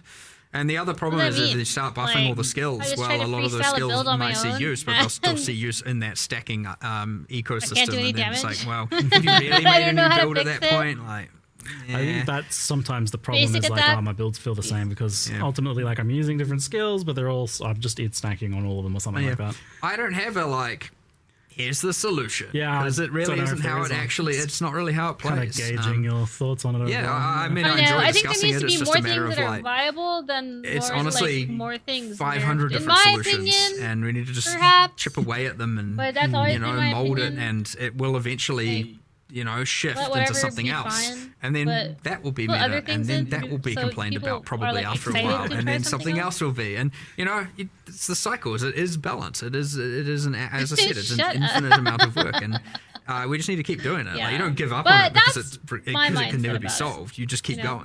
going, and as long as people are having fun, and you don't like compromise the philosophy of the game, ultimately, then you're winning, Oh, right? Balance is a journey. Yes, it's not about the destination. And it's then about people the can try journey. whatever It is. they It want. actually is. Yeah, stuff For real. I So- mean, sure, Not it's so just the stops along the way. Every expansion, like experiments. Yeah. but- every reroll. Well, a nice stop on this expansion I noticed is wand. So you did actually mention it last 326 Q&A. You said wand specifically. I went back and watched, and I was like, oh, interesting. I should ask about that. And then you showed off a bunch of wand skills, and it seems like there's some nice wand buffs going on in there to help wanders out. 'cause- Yeah. Crafting something and cheap. I mean, there's a couple of things. There's like a bit of I a think it hidden helps gem knowing is that what you there's need to make attack on the mod way, only and wand what's based types acceptable in on the the way. series now. And then you're more likely so to make they're something literally good and by they're kind of accident. themed more around Just 'cause kinetic. you have kinetic knowledge. ones, Yeah, wands, and so Versus because trying that's to, always like, been a bit of follow an annoyance. somebody's, Like there is a place for the like, bigger hybrids, but version that's of been a bit of an whatever the annoyance. So item's now we supposed get to the be. like pure attack ones okay to do help things it easier to incrementally. roll for those builds. You got way more of a skill set to pick from now, and then I mean, generally speaking, the skills they can be pretty hectic. You know, they can scale pretty well. Kinetic rain is very hectic. But yeah, I don't know. It's kind of a cool theme, just like that general kind of like, you know, physical kinetic energy kind of thing going on. We had a little bit of it with kinetic bolt, kinetic blast. So we just extrapolated on that theme. In the game for And gold. you got your wanders and Like the thing, gems. and then we also added a little bit of like kind of wind They magic, still probably some wanna tornado keep, stuff. Like, uniques locked behind. It's like a force wall that you can The kind of blast with force kinetic wall. blast. You've got like a little bit of inspired by Huntress from PoE 2 a little bit with some of the, you know. I walked upstairs the other day and saw some QA playing, and I'm like, oh, someone's embracing the tornadoes, and he's like, that's not even half the tornadoes you can make. And I was like, all right, sweet, all right. I was like, yeah, that's PoE 1, and I walked out of the room.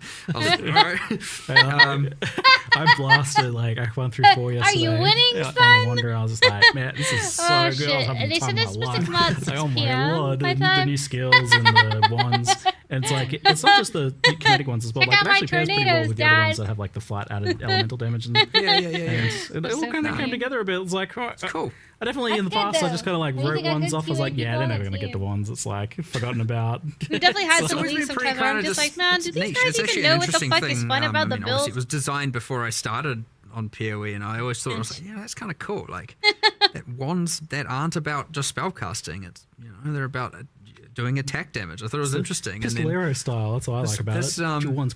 That's yeah, just this might be the largest update to wand attackers that Ever, we've like- ever had. Yeah, that in wand now stuff looks like pretty 15 sick. years or something. There really wasn't that many options. Finally, look, I know know. there's some people in the chat that have been a long time waiting for this one. Wait, Yeah, more you're themed right. around It the has been league. good. I'm Moment still has on the finally core packs come. that has So, reached it's good here. stuff. But yeah, there's a few other little It gems is in there almost as time well, for like a like, new big some fire supporter pack, archer though, kind of right? things, and there's some that I we know, want that to wand still stuff looks extrapolate fun. on, but like wands was the main focus. Yeah. Yeah, definitely a lot of love for ones and pairing in nicely with the added skills from What the do I do? Like hands on your biz back damage? as well. Yeah, Pretty yeah, cool. Lightning Lots damage? of fun Whatever the fuck synergies there. damage I want. So, Spell damage? What's the spell damage? we Does kind it of need touched to on it a little have- bit earlier, but shifting gears a little bit, I'm curious about the long-term development of PoE 1. Like, how much is Just an attack. PoE Classic, PoE 1 kind of like sacrosanct to you? Like, how much do you like? Oh my not want God, to like, change how- it? Or, it's 'cause, a you know, you're freaking- taking things who from said that PoE earlier? 2 Was it and Jugs? feeding them back into PoE 1. And I'm curious, like, is there points you get to where Oh you're my like, well, God. actually, let's not push it too much closer to PoE 2 in that direction, but keep it its own thing, or maybe like actually let's kind of preserve it as it is to some Well, extent. I wouldn't I want like PoE playing 1 to one. ossify into something where we feel like we can't change stuff. Like that would be bad. Playing but- Dagger Sounds cool though. Yeah, but it's kind of like fun. like I okay, wanna the, play some of these the sword stuff people builds. that we'll probably take back from PoE 2 is more around the sort of QOL areas Yeah. of stuff, right? So obviously, people would have been rioting if we hadn't brought async trade from Yeah, make it PoE 2 work. into PoE 1. It fucking That's works. obviously Bring it something over required. here. And so it's been sort of nice that we get to do a little bit of like proving grounds in some cases in PoE 2 for some of those changes to see whether or not it'll be okay. The thing we wouldn't want to ever do to PoE 1 is make changes that would break what people like about it fundamentally. So there's things like the trickiest parts, things like the way that item drops are and stuff like that. Like I don't know Asynchronous bots. that, like, even though there are things I don't like about that, there are I don't think What we do could you necessarily mean? change them Does it either. exist? No In way. terms of, so like there's stuff like that play the game for you gold. just have to kind of like let it be, because they could easily break stuff that people really like. It kind of raises the question, like, what is it about PoE 1 that is like that does need to be kept? That is kind of what makes it feel like itself, that people do love about I think it. that it's hard to even define that, quite frankly, because like it's a mix of things. I mean, look, the thing that PoE 1, I guess, has become known for, as opposed to PoE 2, is just like the combat pace stuff, like where it's just like ultra fast You know, in some a people lot are of quite ways. satisfied But it's not like playing that the was like a game goal to make and PoE just 1 like that mapping. either. It just They kind of don't is. want to fuck And around so with you any of the wouldn't, like, bosses. like it's I wouldn't That even used to want to be nerf neat. that about PoE 1, right? Like it Maybe just is that's- how that is, right? So that's like really the fundamental difference. But the thing is, I think actually that the community sees more differences between the two games than what we do. Like from our perspective, like it's like there are What? You guys can leap slam. What are you complaining about? I don't even know how to really get into this exactly, but it's like we're just trying to make a good game, and it's like it's not like we changed You design call it a philosophy or mapper. anything like this, right? Like it's the It's same me. design philosophy from I'm the a same mapper. designers. Yeah. You know, like I there's just fuck going on around in with the both. It's bosses more and just a then question build of like strong PoE1 enough got a to bit do out it. of control And I in don't a have to few certain interact with aspects, and that's kind of mechanics. become part of its DNA, and so we can't really Yeah. change that. And so yeah, so when it comes Or down to stuff like items. that, we'd take from PoE2 to PoE1. Well, it's just like all the things that PoE1 players would like, and none of the things that PoE1 players wouldn't really. I mean, look, that's ultimately we want to be doing. But yeah, I wouldn't want it to be. I wouldn't want to Hello, be kids. in a How's it situation, as I going? said before, where it's like, okay, we're like PoE1 is in some kind of perfect state that needs to be preserved forever. Like, I don't think it's like that. We do need to be able to make changes. So yeah, it's just a question of I think Luke. a pivot with PoE2 out, and this isn't obviously black or white, but PoE1 is, we always had a like, and this is still true, we still want to bring in new players. But I would say PoE1 now, it's more important to us to keep I the didn't sleep, but I was so PoE1 player excited. base, the fans of the Pretty game. hyped for the launch. Did the you get to watch the long-term reveal players, trailer? the people who love Yeah. PoE1 happy, as opposed to going, we need more new players, we bring people in. Whereas like, obviously PoE2 is still now a growing game. There's a new audience available, you know, that kind of thing. So obviously we still want people who love PoE1 to love PoE2. That's the ideal world. Yeah. But that being said, when we're looking at PoE1, we're not going to like try and do anything that's going to compromise what the fans love about it in order to bring in a new set of players at this point. Like, I would say that's going to be pretty rare. So it's about making sure that the people who do love the game continue to love the game. And that's why you're probably going to see less in the way of like some grand structural change to all kinds of stuff. Because, you know... if that change would bring in a bunch of new players. Like, I think making sure you have a good, popular game that people love will inherently bring people in, because people will see that positivity and be like, I'm going to give this game a try. Yeah, less focus on bringing in new, more focus on keeping the existing fan base happy. And whereas obviously with PoE2, it's a bit of a different story, where we really did think like, you know, we want to, there's a new room for a new audience here, there's room for a different audience, like we want to make sure we get as many of those players as possible. What would it take to do so? But ultimately, end of the day, what that then ended up boiling down to, aside from obviously modernizing graphics, changing the feel of combat, honestly, the biggest change is just Meaningful balance. combat. I don't necessarily even think about it, I think, in the same way. It's like, I'm not thinking I'm making changes to bring in new players. I'm thinking like, what are the things that I want to improve that I think that we can't change about PoE1, because they are somewhat like you know, would be impossible to change just due to the game field changing so much. Yeah. And so like, you know, like really for me, it's like, you know, I'm on a 20-year quest to make the perfect ARPG, right? That's my sort of like design thing. And it's like nothing actually changed between PoE1 and 2 philosophically, other than just learning about some things and deciding, you know, I want to improve things in certain ways. I do think there is a little bit of an assumption that a lot of philosophical discussions occur with respect to, like, outside of talking about dexterity and stuff like that. Honestly, Yes, that continues. most of it is just like, we're just kind of get real passionate and just start coming up with real cool ideas of shit that sounds cool that we want to deliver. Like, we're not really having discussions about like, hey, okay, today, Jonathan, let's have a discussion about how many new players we can bring in. Like, we don't do that. So about like, I'm trying to boil down what we are. You know, I'm trying to turn it into a philosophy, but the reality is the process is just like, how can we make cool shit? That's it. Cool shit that's fun, that doesn't like compromise things in too thing of a way. Things people will love, things people will enjoy. That is the ultimate goal at the end of the day. As I said, making whatever the visions are of this infinite quest of making the perfect ARPG.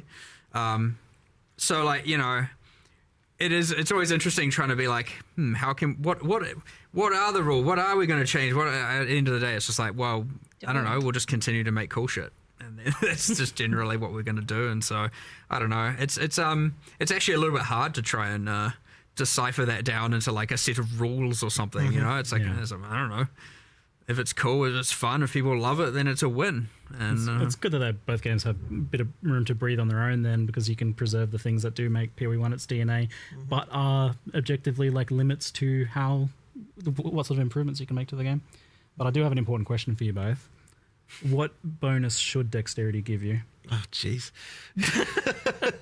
got a few hours. See, I know this is every time I come over here, I feel like this comes up. It's been going for a while, hasn't it? Mm-hmm. Oh, for dexterity. sure. What do you get for dexterity? You still haven't solved At that this one, point, I just feel like nothing. Just nothing. It's just vibes. we just call it aura. we rename it to green attribute. It just does nothing. It's an organic attribute. Like, very nice. All right, so still not solved there. So you did mention that asynchronous has come over to PoE 1. Mm-hmm. It's like, initially I was like, there's almost not a question about that because it went into PoE 2. It worked. Was there any problems in bringing it over to PoE 1? Not really, to be honest. Like, I think it basically. I mean, the fact that PoE1 got the gold already kind of meant that it can kind of work. But the gold is a thing though. Like it is because of the fact that the gold is more scarce in PoE1 more valuable for other things. Used. More used for other things. Yes. Yeah. So we had to do a little bit of balance around that. Green attribute stacking. Obviously, but also like we do have to go through and assign gold prices to everything in the But game. I've never heard the Amazon people. Because PoE1 has a knock lot on the more door. different items and stuff going on. We did have to go through and do all of that. So it wasn't just like immediate. Right, like, what the hell? We had to consider. Hold on, people. The gold balance already was kind of like tight. Like so, it's in that spot of like some people are like, I want more, and you do want people wanting more, and so now all of a sudden there's this extra thing that's a cost, so we have to obviously account for that. What else was there though? I mean, ultimately it's mostly just I guess the console.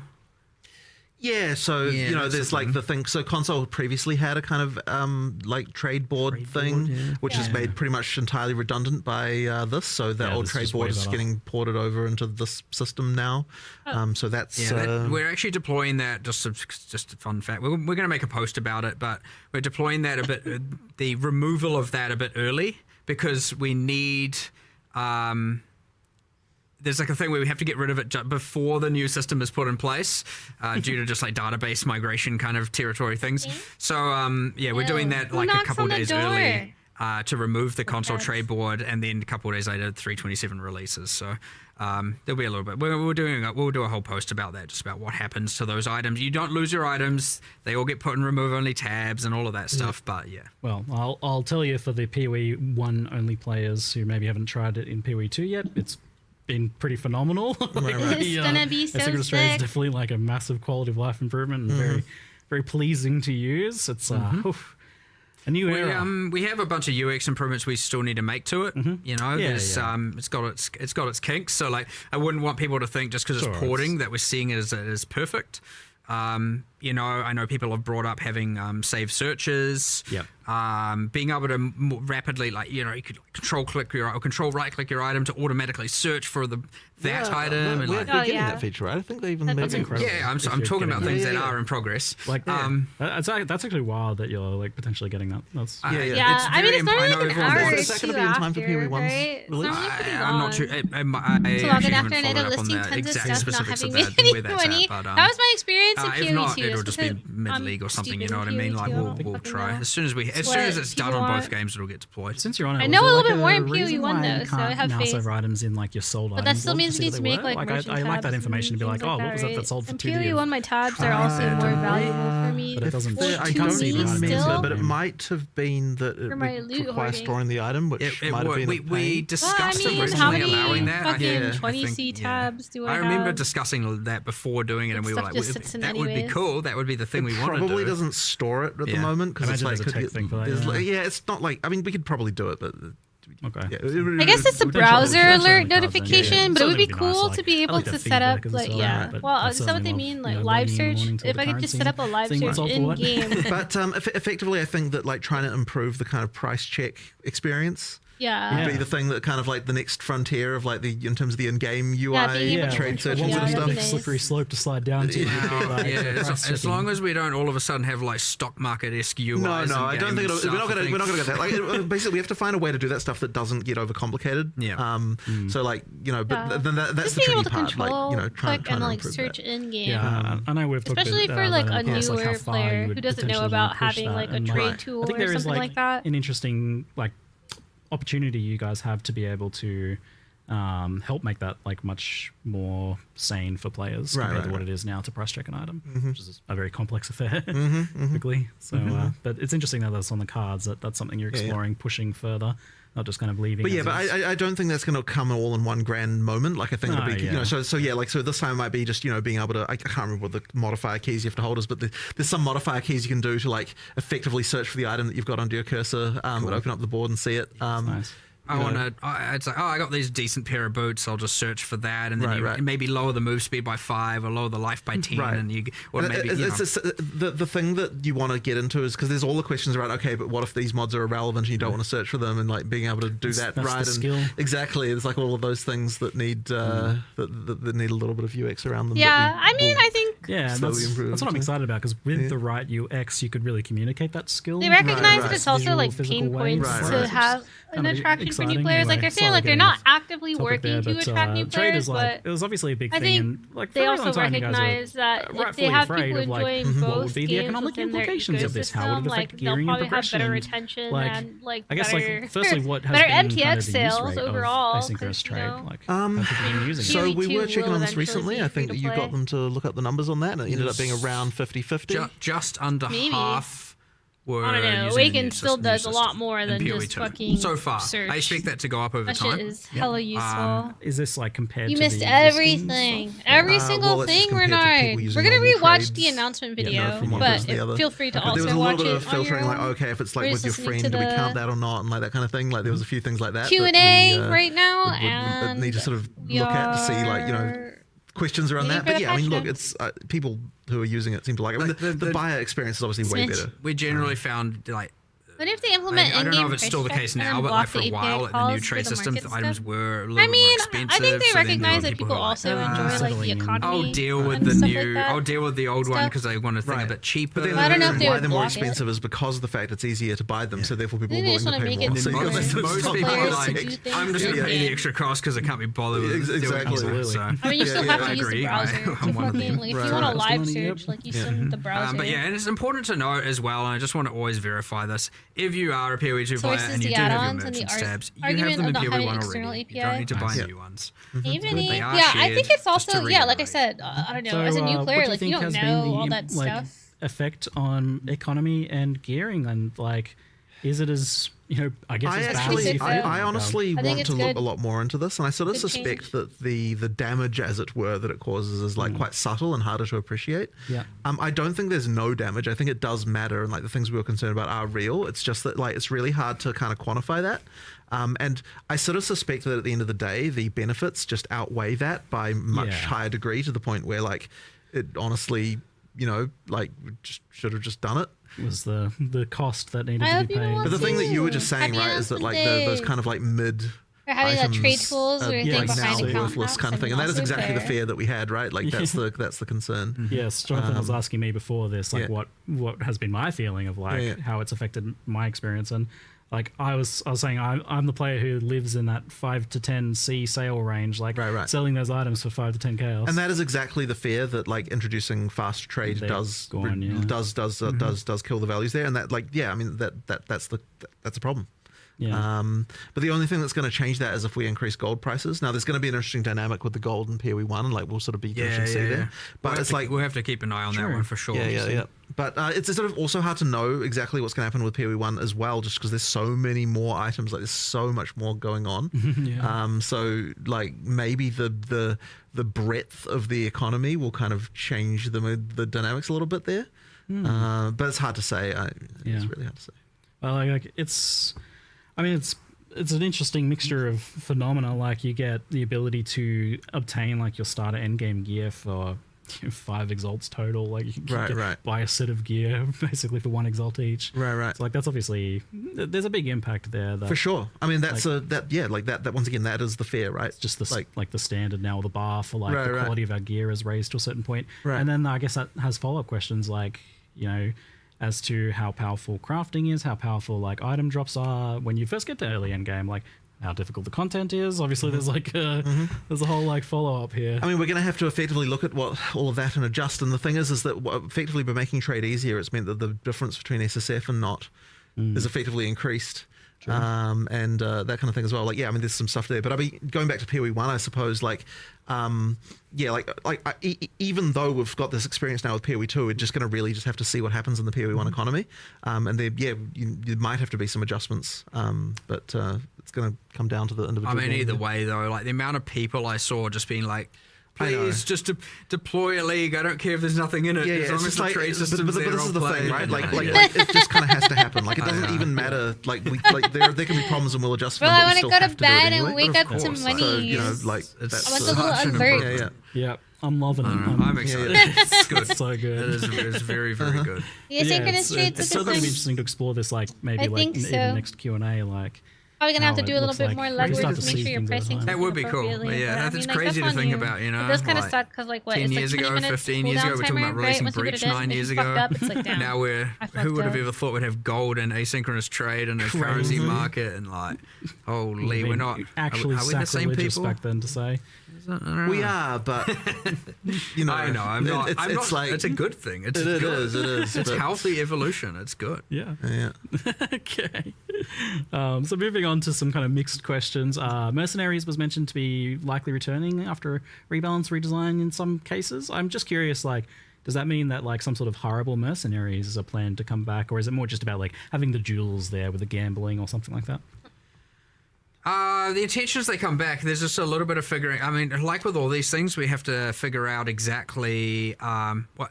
It's very hard to develop. We like to see how players think about it, find the bad things, find the good things, and all that. And it's very hard to develop how it goes into core straight away.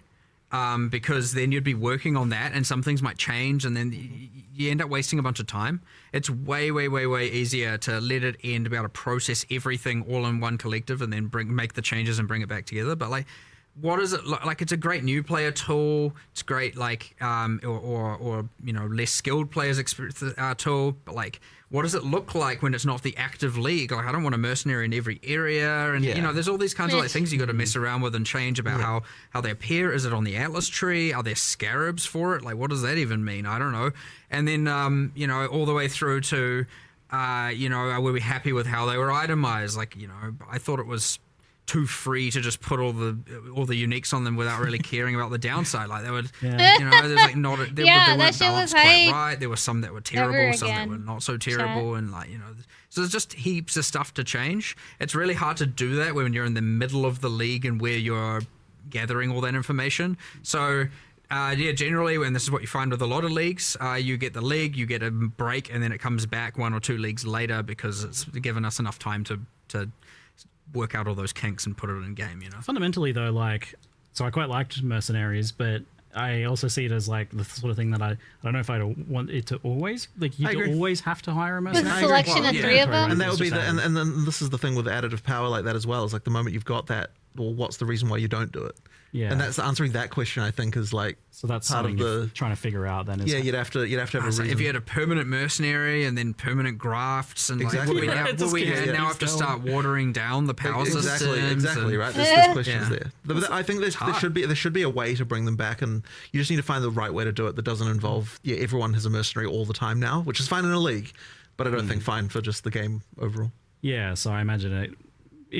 When it comes back, it'll be some sort of more like limited or Maybe opportunity honestly, cost it's hard to say. capacity. It's hard to say at this point. Yeah, like I imagine You there's wanna like a lot of speculate, different ways you Smash? could go with that. Whether it's like, they're tied to a skill gem or they're tied to a certain ascendancy or something Right. like that. But I mean, it's a cool design. Like, it would be cool to have them back in some Hey. capacity. Yeah, no, for sure. I'm sure My they'll merc come back was eventually. very It's just- important. yeah, My first power. merc was we already like, said they my were, merc so died. they It was a wrap for me. You promised when you My- when you said mercenaries was and then the dead. crafts, and I was like, what's that game with the giant rolling ball that just Or sucks up sure all as shit the was not entire doing as city? much damage as I needed I to. was like imagining Exiles. My second build, That over it time. sucked Yeah, when I my would merc have just died. turned the game into but just like everyone's an auto bomber.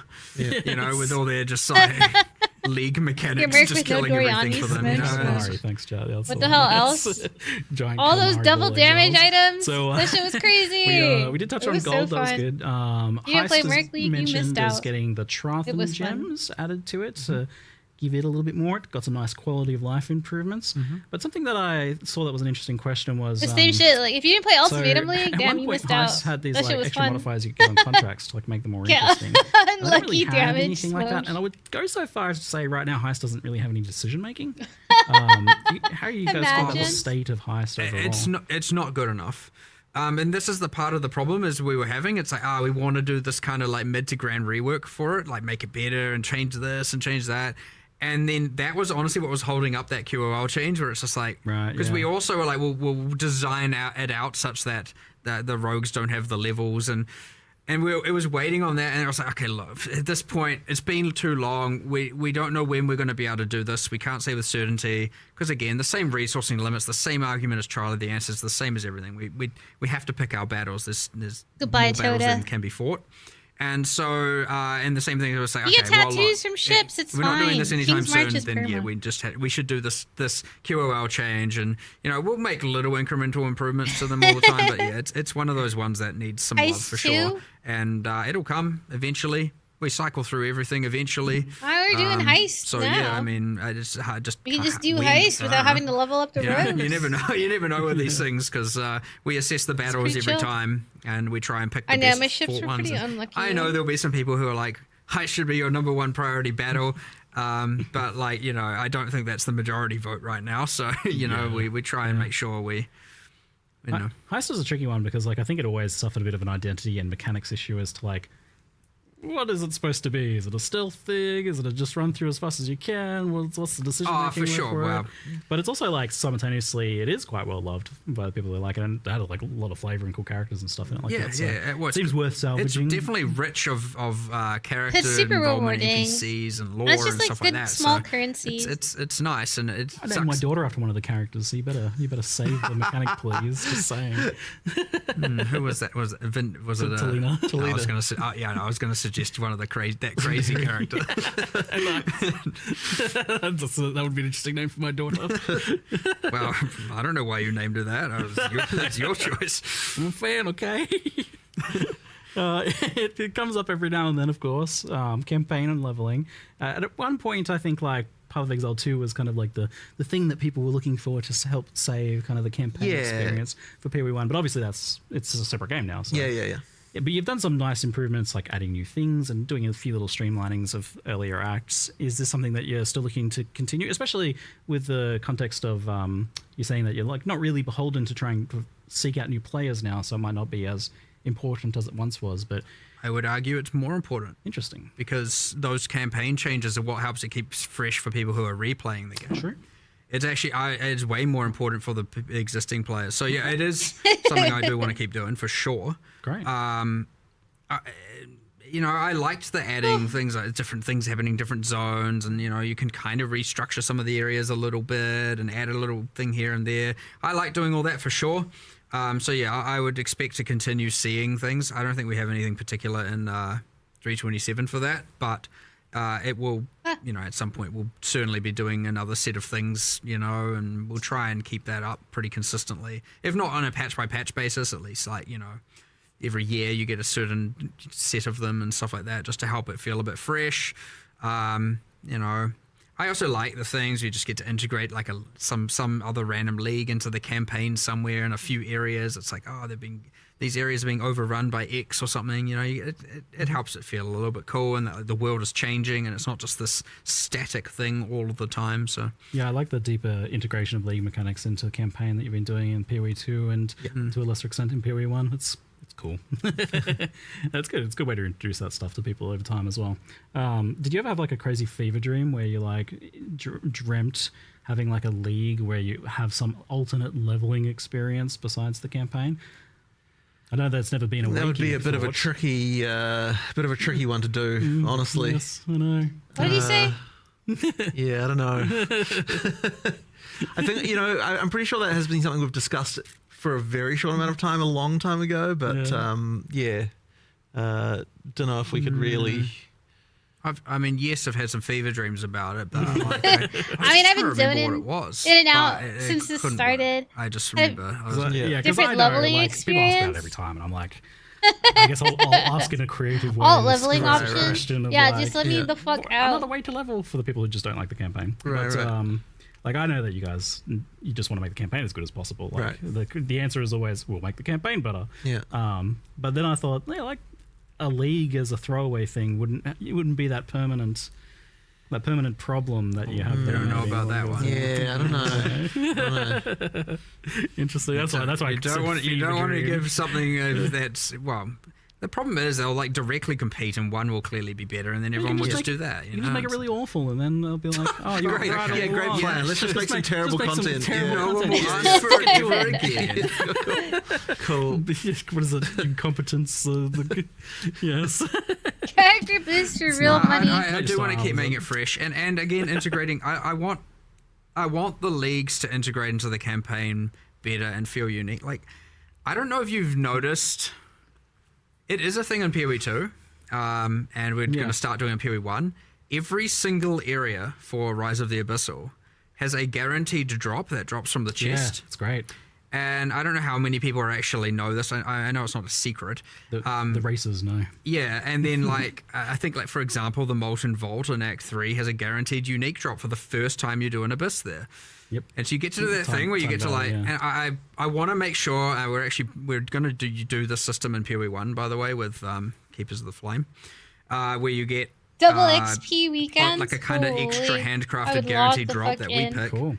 For each area in the campaign, so there's a little bit of like, what's it going to be in this area and this area, and so, XP boost. it'll help ideally if we do our Or we job could right, pay for XP not just boost like be like, with Riot I'm going to Points. skip Please don't. every single area, get to end game, and then care about it, which is still a fine strategy by the way. Go for it if you want.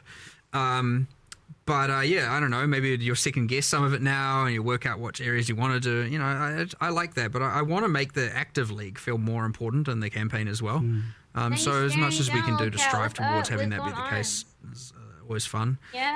I obviously understand though That's that what's like up. when you're insanely an accelerant player, you don't need it, right? You can just get to end game and then deal with it. You might not want to sink the time, but like a lot of people do want to engage with it. A lot of people want to play the new league in the campaign, and so you know we should take every motivation we can to try and make that happen, and that way the campaign can feel more enjoyable, not just be seen as a thing I need to get through, but there'll always be a bit of that. Sorry, and there's not really much you can do about it, so it's really the fight to keep it as feeling as fresh as possible, and with heaps of stuff going on. Half But of it's it out loud. part of that is the motivation of why we do leagues For in the me, first I was place, like, oh right? yeah, Like, XP boost lol. want to come back I and have this remember, new I've never thing paid for going an on in XP the boost, world. and I was like, oh wait, I have imagine paid if for you an came XP back boost. and there wasn't And I was trying to like even a level up league. my league You know, count. imagine you came back and it's like, okay, there's some I don't balance know. changes. Why was there but, a like, purpose what to else is having going like on, you know? levels? So, I don't remember. You know, like it even we understand that you must have the league in order for the campaign to not just feel the same every single time. So. Yeah, true. Yeah. And I think like the had ones that runes. have had less Was it the impact on runes the that I needed campaign have certainly been XP a little for? bit I don't really less remember, but I exciting. do remember for paying that like for a sure. little bit of initial Riot leveling points for an experience. XP. Yeah, for Yeah. sure, because it's just the same as before, except it's kind of honestly maybe worse. You know, and then you really want to feel like the world is different. Something's going on, something you're engaging with you didn't before, and you know. Anyway, I'm a campaign enjoyer. Sorry, I like it, Aussie but good check. I got to rep the diverse opinions Almost out like there. your car. Oh, for sure. It's commonly brought up. It's always worth discussing. 100%. It's a classic. We question. compromise on Bring gold. We runes back, compromise to on be trade. honest. You know, There's, like, it's pages always good for people to still, ask right? what I don't else know, we I like to and look how at we League of see Legends. where I you always guys have. are. yeah, see where Let's we pick are whatever and it what, you know, suggests. like nothing's set in stone forever. Oh, I did pay RP Maybe for this one rune is, but we'll pages. see. Maybe next Q&A. That was kind of annoying. So a They're question like, I we're just thought getting rid of was this. interesting was how does GGG track bugs? What's the best way to report them? And the kind of like the example was like they had a that might have been specific it, transfigured Arhan. skill gem as like an ice golem that doesn't work with support gems and hasn't since launched. So Right. just kind of like stuff getting kind of lost in the woodwork. Like Unfortunately, one of the realities of live service development is okay. So if we're going to make a league by a certain deadline, like every time we're looking at each issue and being like, okay, is this more important than getting this league finished? And it's really, really hard to prioritize some of those things in some cases. Like they should get attention eventually, but it's like we have like, you know, I Feels have really no idea good how at many it. open issues there are in our bug tracker. It could easily be tens of thousands. The campaign- yeah, like, it will be, and, like this is one of those things where like, But- we have this thing where it's like, okay, here's something that might affect 0.1% of players, and like it's speed and really, helps really to hard to deal these out prioritize that for over free. like, here's the new content that everyone's going to be playing. So people do get slack time where they can just kind of work on random things like that, but like it can be hard to get some You of them. might find something as simple as like this skill doesn't get affected by support gems. Could take 5 seconds and hasn't really been observed or prioritized. That is an option. Or it's going to take 5 weeks to implement some giant refactor, and honestly, we should have just deleted the skill and added 15 others. You know what I mean? Like, it's honestly kind of hard to know, and it's easy to go look at that single thing after this because you happen to bring it up, and like, we'll see what the problem really is. But sometimes the simplest things boil down to like, we have to refactor this and this, and about how damage is dealt, and how something with conversion and dexterity, and not dexterity, and it boils down to this like giant refactor about how all this code works, and then it's like, now we can do this thing. Okay, what else did it get us? No, just kind of just and, that. and you get issues stuck in this hell effectively of like, someone like read it, they put it in the issue tracker, someone looked into it, they realized there was some annoying detail of it that would require some larger change, and then someone was like, we don't have time for that, we're doing some other thing, and then it kind of gets put into some like hell of like unversion this like when we get time thing, and then it just kind of dies, and that's kind of an unfortunate situation that I have several thousand assigned to me in a version called unscheduled. I don't know what to do with this. One day there used to be this optimism of like, one day I'll get there, and then I've accepted defeat. But ultimately, obviously we prioritize things based on how much the community cares about it. So if people do care a lot about it, then obviously we'll get some attention. So to the point of the question, then, like, what can players do from their perspective for something that they think is important? Generally, most of the media, like our community team, has a generally good eye on things that are more the larger issues that get brought up.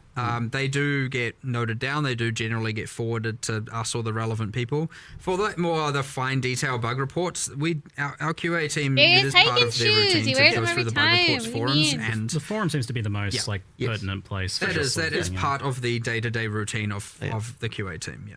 So if you want to take he has to climb over Mount Zoom to get to work at grinding your games. Like, of course he needs his hiking shoes.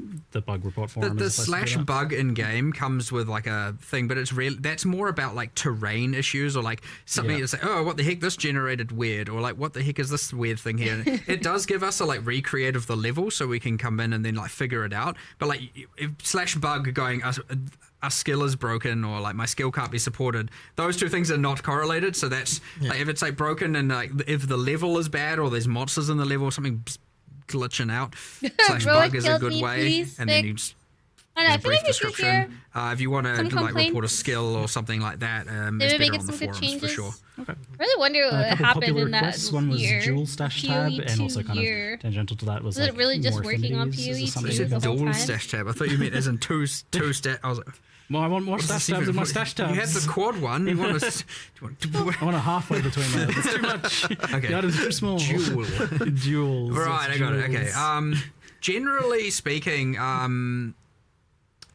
we wanted it to always be that like rollable equipment, things with modifiers don't get specific stash tabs. Like that's the stuff you have to deal with. That's the item management should be in that.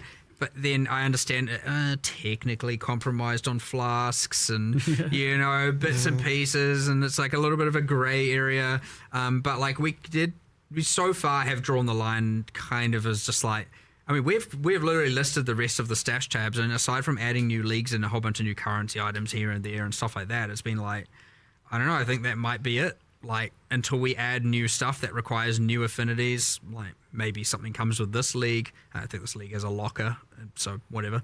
But then it's like, I don't know if we will ever really add them for the equipment. I don't want it to be that you literally can just control click. Well, people have their dump tabs and different methodologies of doing that stuff, but I don't want everything to just auto sort. People may disagree with me, and fair enough, you can. But that is ultimately how we want it to be, where it's like there is at least some items you're kind of looking at, like especially with mods. Like obviously with the currency, by the icon what it is. with an armor, you want to look at it, see what the mods are, and then make a decision. And sure, a lot of people put it in a tab and then look at it later and make the decision. And I understand with the trade system before, what actually people were doing is just dumping it, and then if they get spam for messages, then looking at it. Yeah. You know, there's stuff like that. But yeah, I do want to make sure that you actually are reading the modifiers, assessing if it's a good item, and then making decisions on it as part of your cycle. And you can work around it. That's up to you. But yeah, the moment that everything is just like somewhere, and you're just like, all right, and do you even know what you got now? You know what I mean? Like, and you could argue, well, I can look at it and then control click it and it auto sort, but you know, I think we kind of drew the line at equipment. And again, I suspect a lot of people are gonna be like, well, you should change that, and I'll be like, well, I don't want to, and you know, we'll be at a disagreement there. And again, I'm all about having a healthy disagreement. I don't mind. So that might just be where it is, and I mean, I wonder if this means that a couple Q&As from now. You know what I mean? I think on the affinities tab, on the Maybe affinities side of things, chat's mentioning that there's like a few in PoE 1 that are kind of missing, maybe like incubators and stuff. Oh no, no, they are missing. It is our intention to add this. Okay, yeah. For that, more like fungibles and stuff like that, like Yeah. non-modifier stuff, that it is an intention to add that, yes, 100%. Cool, nice. Good to know. Yeah, cool. Yeah. So that's probably the ones that Yeah, have been I mean, we mentioned did there. that in PoE too. We were always like, oh, we're going to release the stash tab, and then we did the whole like, wait, we can just add affinities without the tab. We can add the tab later if we want to. So we still need to go through PoE 1 and add some affinities that aren't that don't have stash tabs for sale or anything like that. So yeah. Done some really good click-based quality of life, less clicks. I'm always keen to see, like, for a lot of that stuff that's very spam clicky. Something that was asked was the idea of consolidating harbinger shards in particular. Seems like it's pretty painful to farm for people that enjoy that, but you know, can only do it for a brief stretch. And Octavian was saying there was something about that happening. I think we did do something with that, and yeah, it came up when we initially were speccing all the QOL changes and like things that are just like easy wins and improvements. Yeah, it came up. I think they gotta run down the timer no matter what. I just don't have 100% memory recall on if we decided to do it like now. It might actually just be in the patch notes. I don't know. There's like 50-50. It might just be like already like. I think what we do is drop less of them, get rid of some of the bad ones, and drop more of the good ones, but like fewer overall stacks. You know, higher, more in the stacks and less of a lot of PoE players don't want to set a price. It's a pattern that you end up kind of filtering out anyway. Yeah, so that's fair. Hopefully we did that, and then it's in. If we haven't, then it's very clearly on the radar. We use quad tabs as merchant tabs now. Nice. I like this. So you had this thing. It was like, what? We need 10 quality of life improvements for each more stuff on update, the right? It's like he gets home. bare minimum. Yeah. I like this. It's been paying off. I think it's. You get those nice little Like the teasers, like pretty hype questions? building in the lead up to it. I'm like, oh yes, give me that quality of life. It's juicy. very important for a game again with so much replayability and people coming back and playing that you just you remove a lot of this friction. You don't want to obviously make it frictionless, because some of the fun comes from a little bit of friction here and there in some regards. But like, there's things where it's like, you know. Yeah. This obviously I'm doesn't need to assuming be it's this someone way. else reading Things chat that and feeding him your the enjoyment questions of to it. ask. And honestly, there's a little bit of a time factor to it. It's like the longer it's been in, the more like it's like, okay, at this point, come on now. We've added some other like friction and something in some other way here. We can take away from some of it over here. You know, you don't want it to become a spreadsheet. For sure, but at the end of the day, you don't want it to just become, as we add more and more features, more and more content, it's going to, everything will have their little thing, and it's going to become growingly more annoying over time. So it's important as you add some things that require, you know, manual intervention, you start removing some of the other ones and streamlining them, and that's so it's because the game is so replayed for so long. It's really, really, really important at this point that we are addressing as many things as we can per league, to make sure that, you know, you don't just get a build up of, you know, annoyance over the course of a long period of time. Yes, and my hands are very much thanking you as well for a lot of these changes. Oh, yeah, good. Sweet relief. I mean, those ones are always a good win, but like some of them, you know, like the Spectre thing and, you know, the heist thing. There's so many that are just there's a bunch of other little changes that I feel like they didn't even mention I mean, they do the improve reveal. quality of life to some regard, but it's honestly kind of balanced But they as like well. posted about on Twitter. It doesn't need to be this way anymore, so let's just change it. But yeah, I don't know. We try and think of as many as possible. I I love would my have bingo to buy cards. those freaking I don't think little I've had too many Pokemon recently, so balls feel for free the to put some more bees. bingo But I cards mean, it's still through. kind I love of the ideas. bingo Dang. They can going. look, if you don't have 20, it doesn't have to be a 5x5 grid. You can make a 2x2 bingo card. It can, if you can't think of more than 4 things, or just have 4. If you only have one thing, just a single cell bingo card is also fine. Stretching the definition But a little bit. you know, we do Easy take a mode moment bingo. to sit down and go like, what do we want to fix? We crowdsource. We go to our QA. We talk to other designers here who play and stuff, and we're just like, what annoys you the most? And then we try and come up Love with it. something. So yeah, good. I don't know. It's actually quite a fun process, and yeah, we go. I think this time around we've got some pretty good winners. Yeah, so, absolutely. Yeah. yeah. Oh, I mean, asynchronous trade, not to mention. Yeah, I mean that's the big and obvious That's the thing. big But one, yeah. Woohoo, pretty nice. So, thank you very much, guys, for the chat today. I look forward to playing some more. Oh, And we'll see you fine folks in 327. Yeah, excellent. well, thanks everyone for watching. Thanks again, and Yeah, hopefully Awesome. you guys enjoy the game. See you later, folks. Yeah. see ya. Give me the notes. Bitch.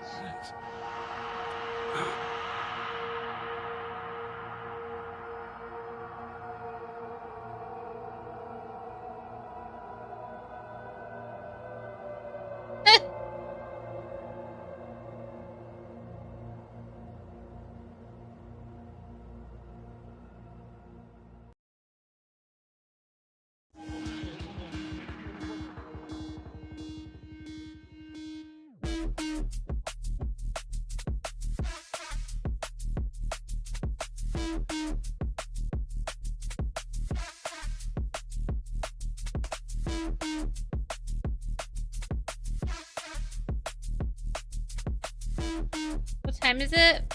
We just have like a 20-minute break before they get here.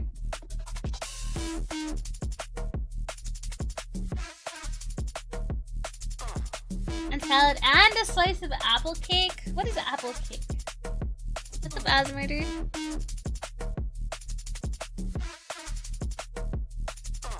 Cake with apples in it. French apple cake. Damn, we got a veritable feast, some might say. I never had apple cake. No. I've had apple pie. This looks distinctly different.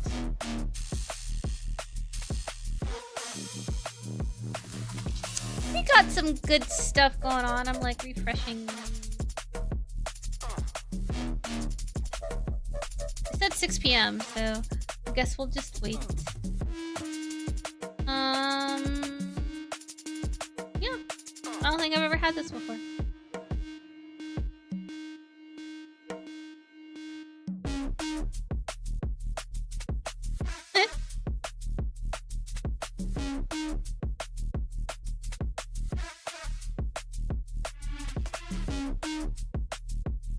Oh my word. I don't know. Do I try and go make a snack or something? Or maybe Patch Notes will be here. Pretty exciting! I do want to go back and rewatch the announcement because some of the skills that they showed in the announcement aren't inside the press kit.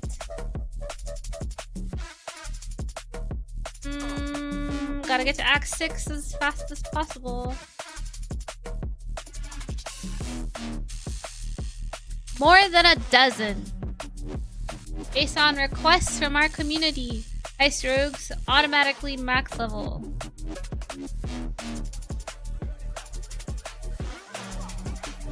Refundable with gold. Level all your gems with one click. ID all. Actually, ID all is so sick because when I run out of ID scrolls, I'm like, damn, this just sucks.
Are they here?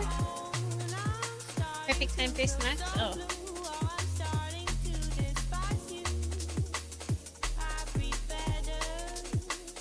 $5:48. They're not here yet.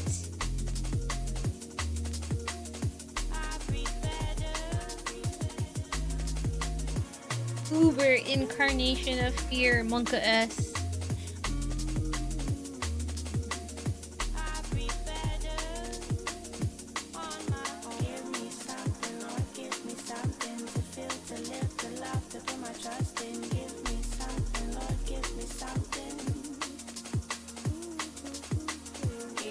Feel spooky?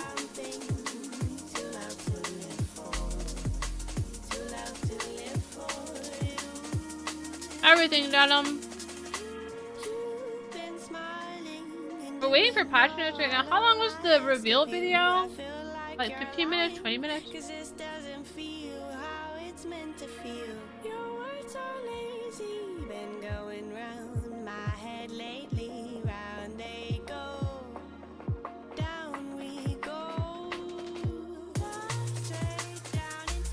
Reveal video itself was like 2 minutes.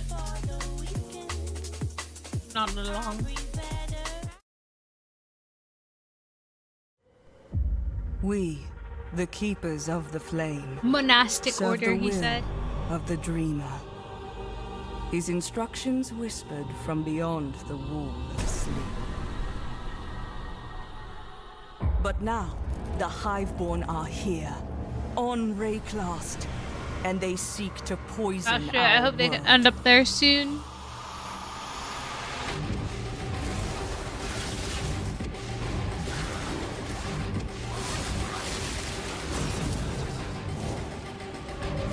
We must close their breaches, destroy their hives, slay their breach lords.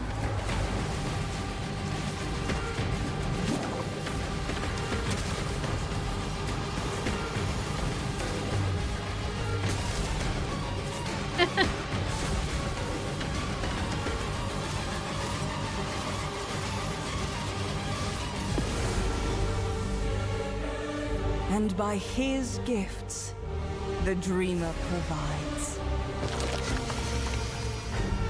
They brought this war to our world, Hey, but Cronin. we shall end it, whatever it takes. Damn.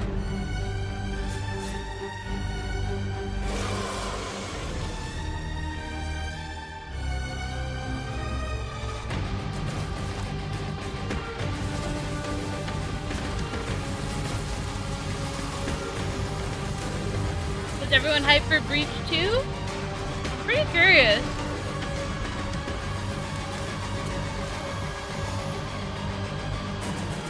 New traits into system.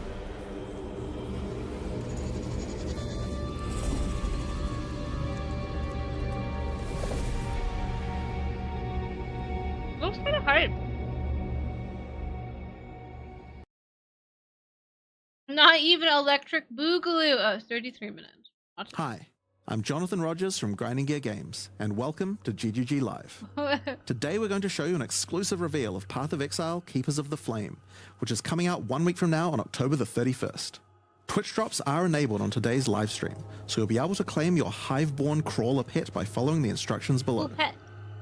Without further ado, let's roll the trailer for Path of Exile, Keepers of the Flame. We, the keepers of the flame, serve the will of the dreamer. His instructions whispered from beyond the wall of sleep. But now, the Hiveborn are here, on Rayclast, and they seek to poison our world.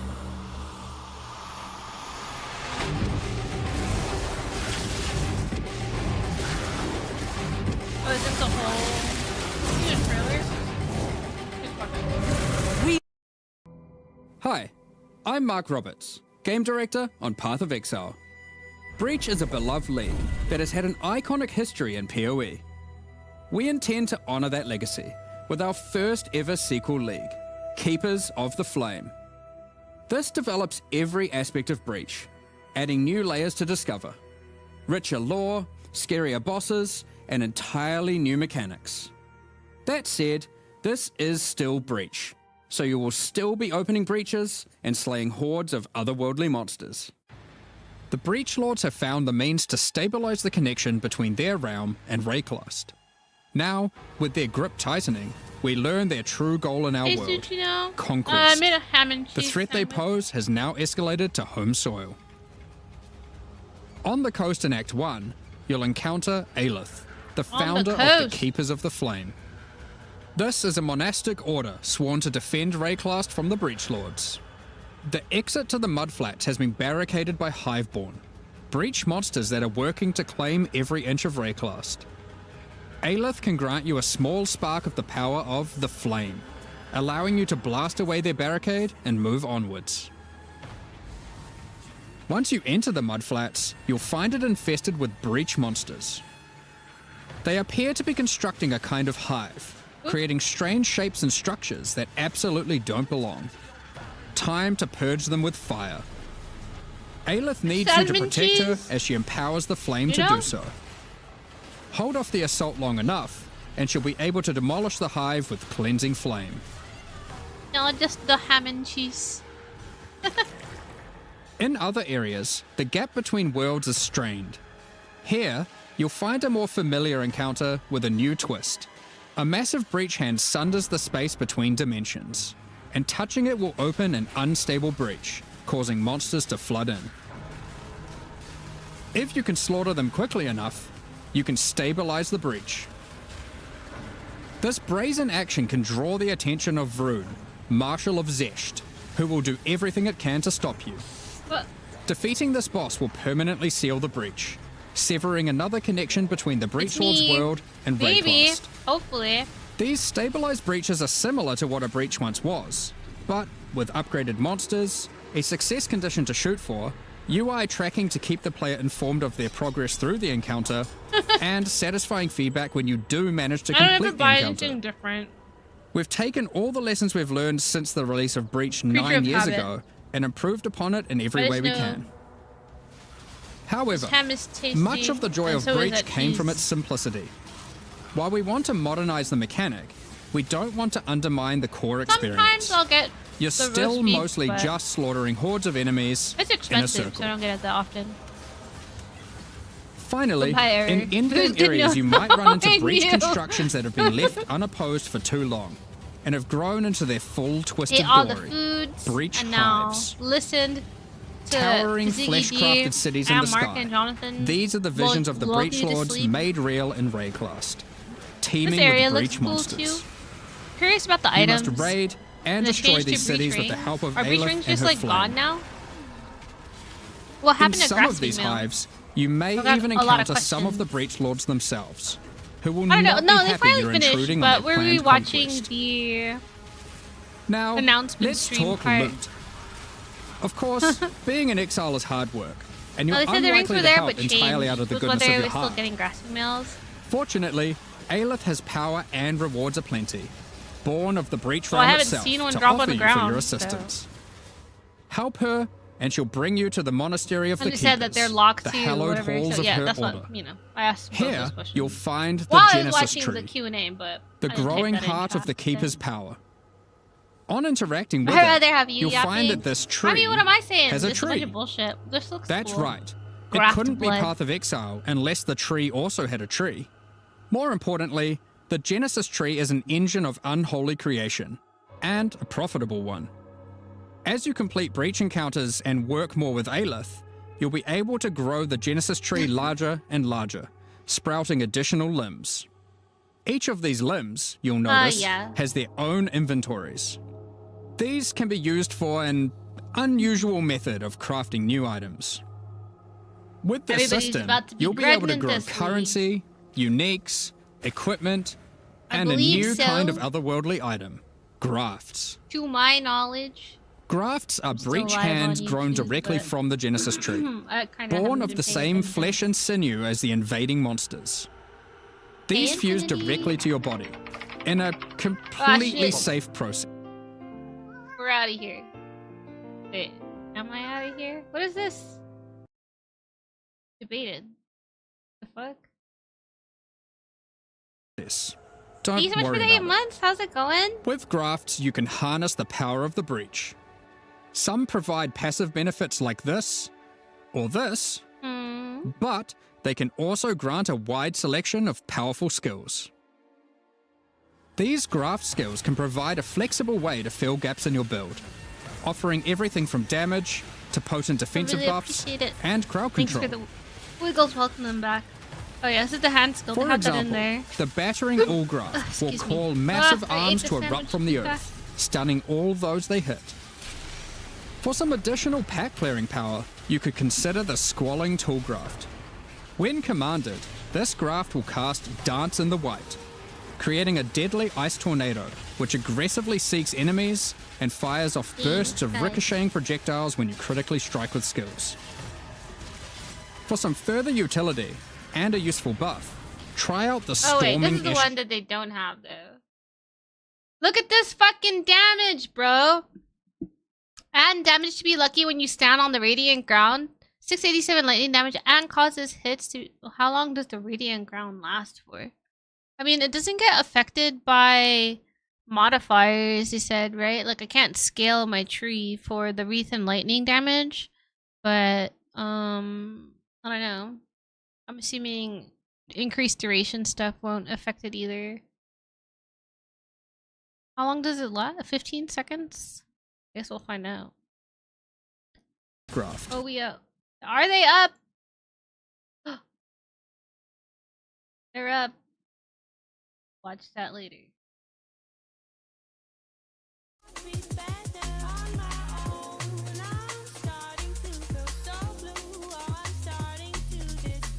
Well, thanks.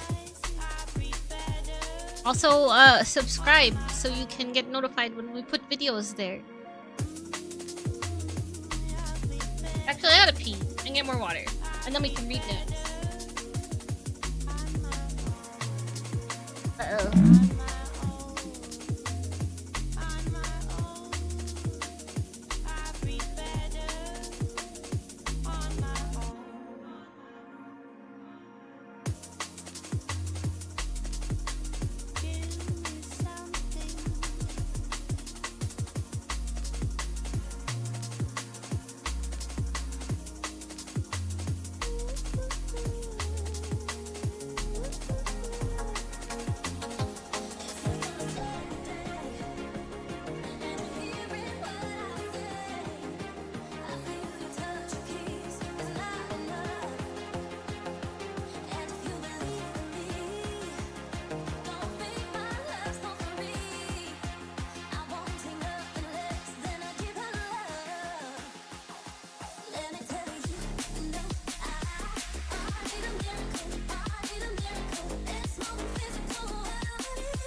Just when I thought no one cared, you're the answer to my prayers. You lift my spirits high, come on and rescue me. Let me tell you, no, I need a miracle, I need a miracle. It's more than physical, I need to feel from you. Let me tell No! It's all buffs! It's all buffs!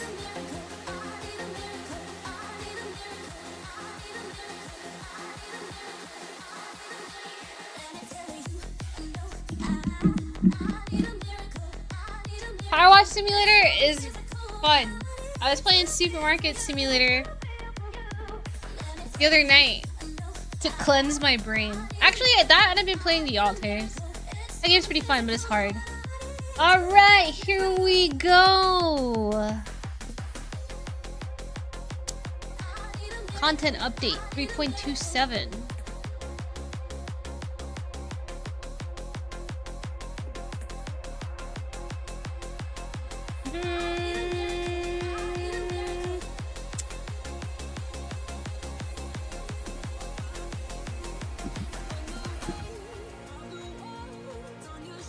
How's the new update? I haven't watched anything yet.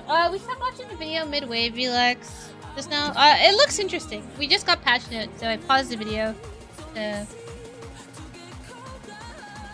screen the patch notes.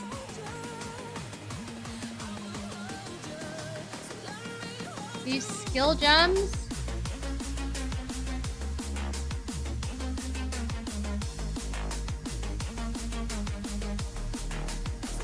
Three new wand types: blasting wand, kinetic wand, and somatic wand. Oh, sorry, I'm skipping through everything.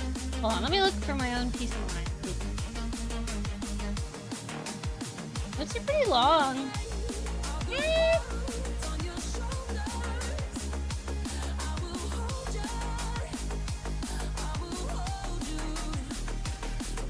Rest in peace.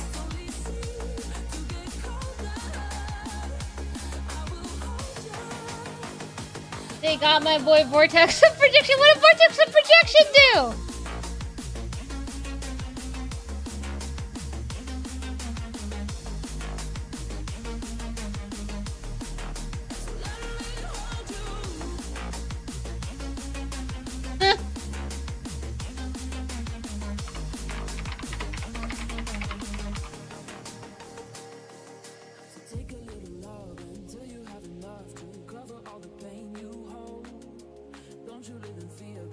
Hey Asiago, thank you for the 14 months.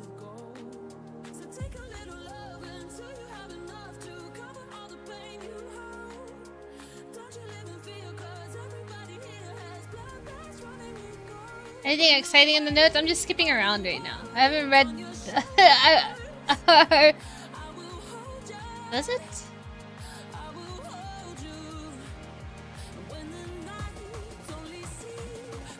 Oh, Solar End, I wanted to check really fast. Doesn't say anything about Solar End, actually. They did. Well, we watched the video, but we just got patch notes. I'm skipping around right now to look for things that are important to me. For example, Vortex of Projection looks like that shit got bodied, and Whispers got changed to give you that much energy shield. But what's the other parts of the amulet? Definitely not divining any.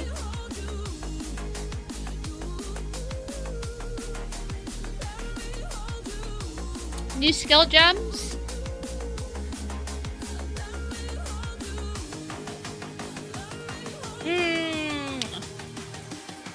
Need to listen to something that's like no words, because I can't read and hear words at the same time. My brain just short circuits for whatever reason.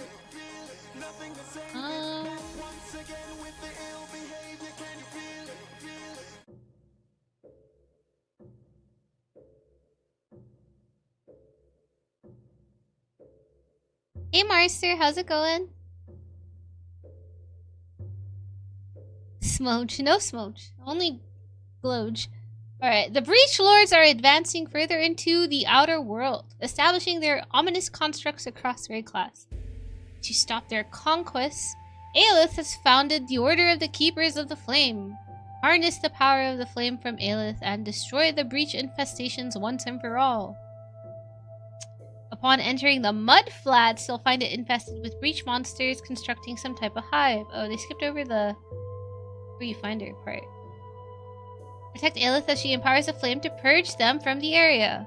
Hold off the assault long enough and she'll be able to demolish the hive with cleansing flame.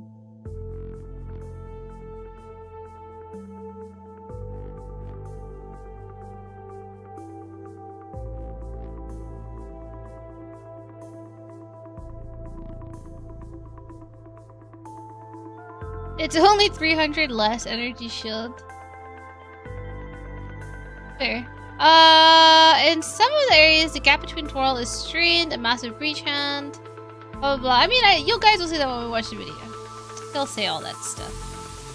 So we getting some new gems. I mean, what's the thing we really care about? We just really care that our fucking current gems aren't bodied into the ground. That's what I care about first. There's a lot of quality of life stuff here too, though. Asynchronous trade is now in PoE 1. That's pretty hype.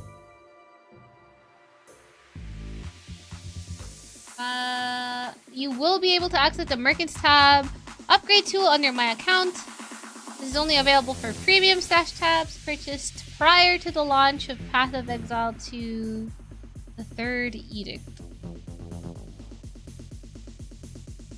So like any new tabs I buy now, I can't upgrade to a Merchants tab. Faustus is now in your hideout once you have met him in either King's March or Lion's Eye Watch. In-game trade market interface has also been added to Path of Exile. It works just like the trade website, but fully in-game. Assuming with the exception of no live searches. No minion accuracy anymore?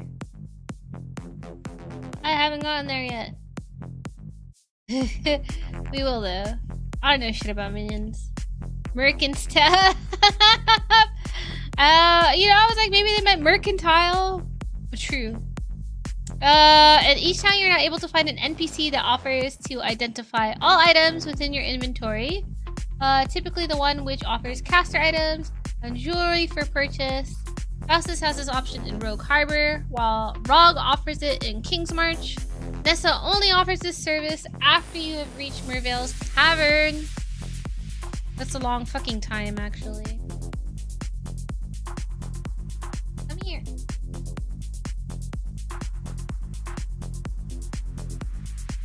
Longer, the slower you are. Come on. Just do it.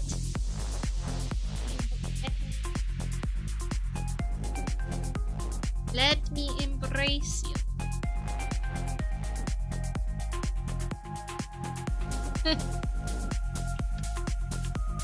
Merchants. Hey, I'm just reading what's on the screen.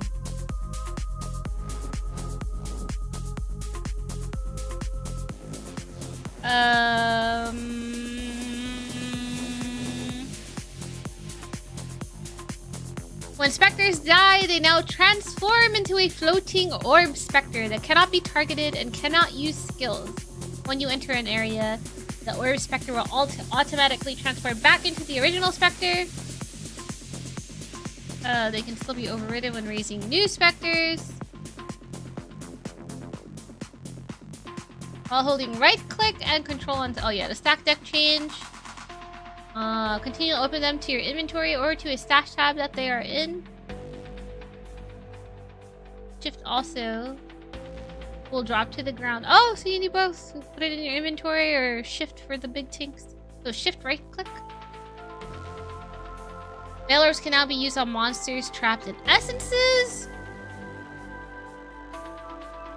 Well, no more remnants of corruption, so it's just veil orbs for everything. Okay. 5 new stash tab affinities for incubators, scouting reports, ritual items, sanctum tomes, / research, and settlers items. That's a nice change. New tab for fragments for betrayal fragments, syndicate medallion, and all flame embers.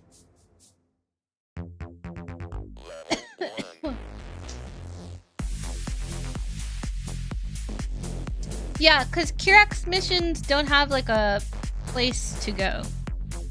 And incubators don't either, so that's pretty nice. Especially because sometimes I just pick up a bunch of incubators and I don't want to think about it. There's some useful ones. There is some content that drop more than others, but a lot more. So. No, but if I can relegate it all to one tab instead of having to use like the few slots in the beginning of my currency tab, I think affinities are good. And not everybody has a fucking currency tab, even though they should. Affinities means that you can choose to allocate them to like one of your stash tabs, right? versus them having an individual tab. It's good for organization. There's not a new stash tab to buy, so I can appreciate it. They take up so little space, but being able to just right click, you know, control click them into wherever you want them to fucking go is nice.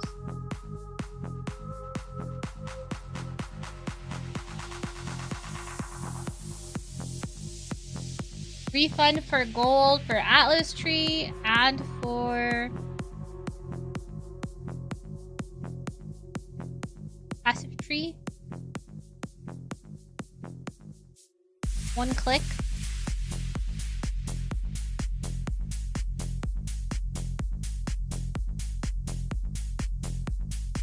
Yeah, I said affinities. Bloodline classes. 10 bloodline classes. Hunt down the endgame boss whose power you desire. Defeat them and claim their power for yourself. Yeah. Can be paired with Ascendancy class and allocated with your normal Ascendancy passive skill points. Switch.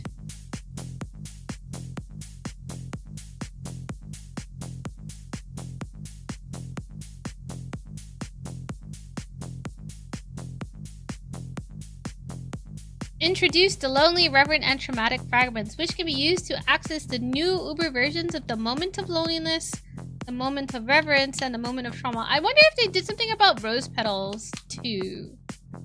A lot of those rose petals were whack.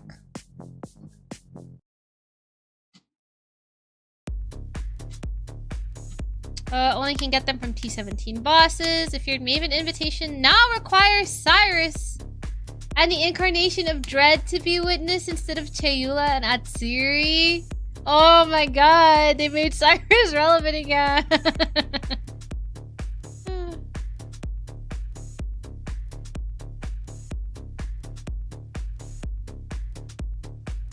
The Hidden is now replaced with the Remembered, requiring Courtyard of Wasting, Chambers of Impurity, and Theaters of Lies.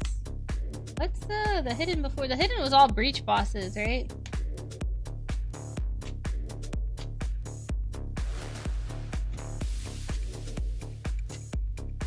Tier 17 map modifiers now grant item rarity, item quantity, and pack size at values similar to red map modifiers, except in cases where the item rarity, quantity, and pack size have been specifically augmented to be higher.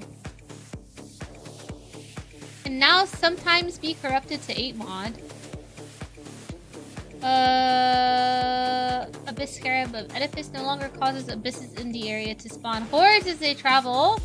It now instead causes abyss pits in the area that do not lead to an abyssal depths or spawn an abyssal trove. Will spawn minor Stygian spires. Well, goodbye hordes. Additional bosses from Blight Scarab of Blooming no longer spawn extra monsters in their way.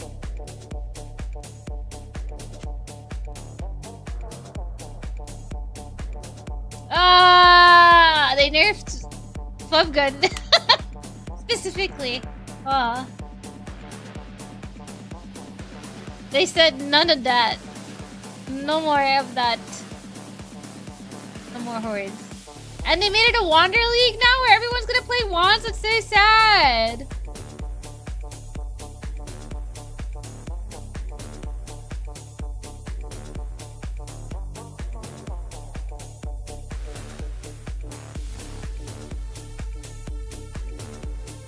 Cannot roll caster mods?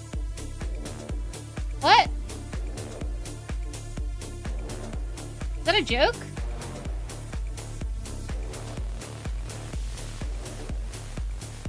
Well, yeah, what the fuck would you use this for? I mean, I guess they're attack skills, but like, most of it is great for wanders.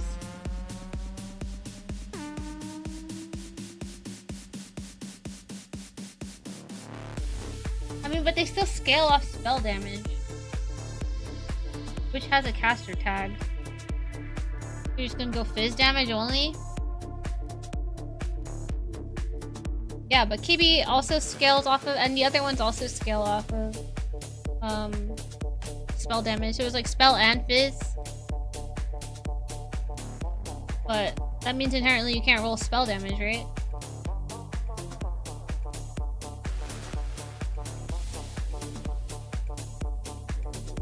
Hmm.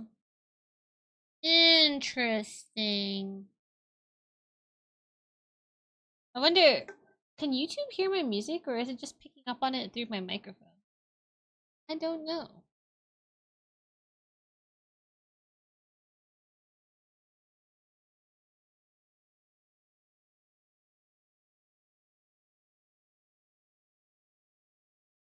We are getting new kinetic skills.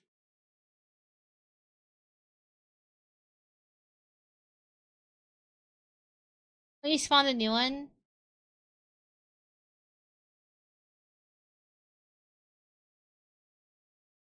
Mm, no idea. I feel like I was listening to music before and didn't say anything, but now it's like warning.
Don't hear it on Twitch.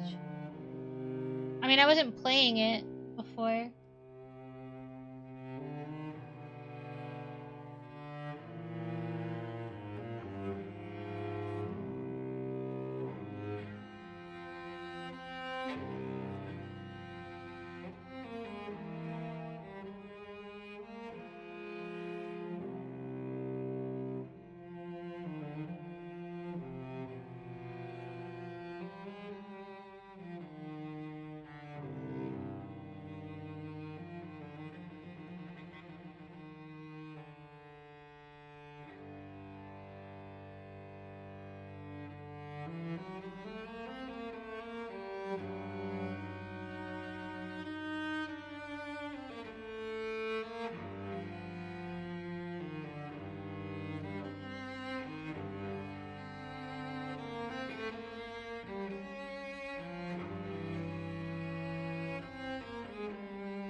Does it hear it now? Oops.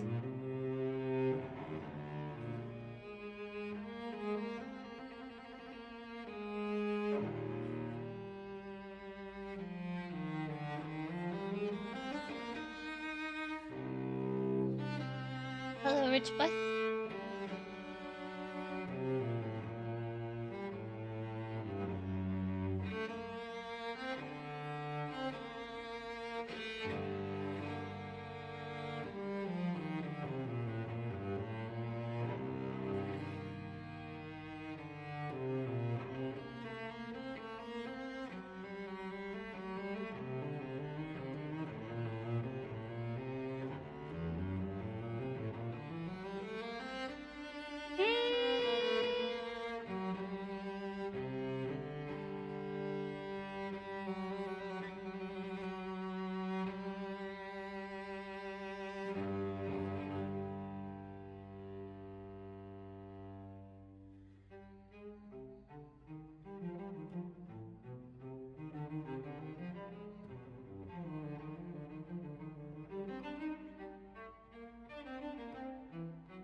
hear it now. I mean, it has the thing on it. It has the alert, but I don't know.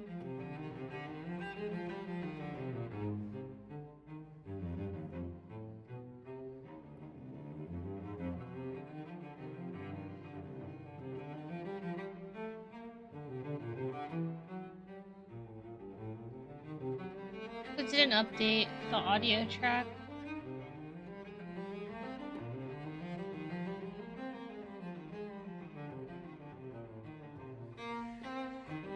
Oh, meow.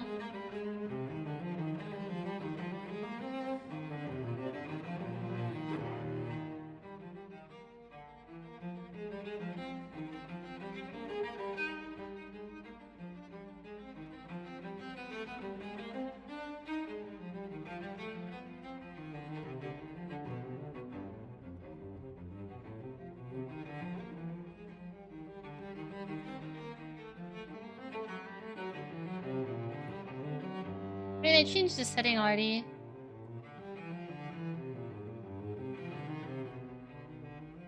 Whispers of Infinity on life support is only minus 300 energy shield, like Eru said.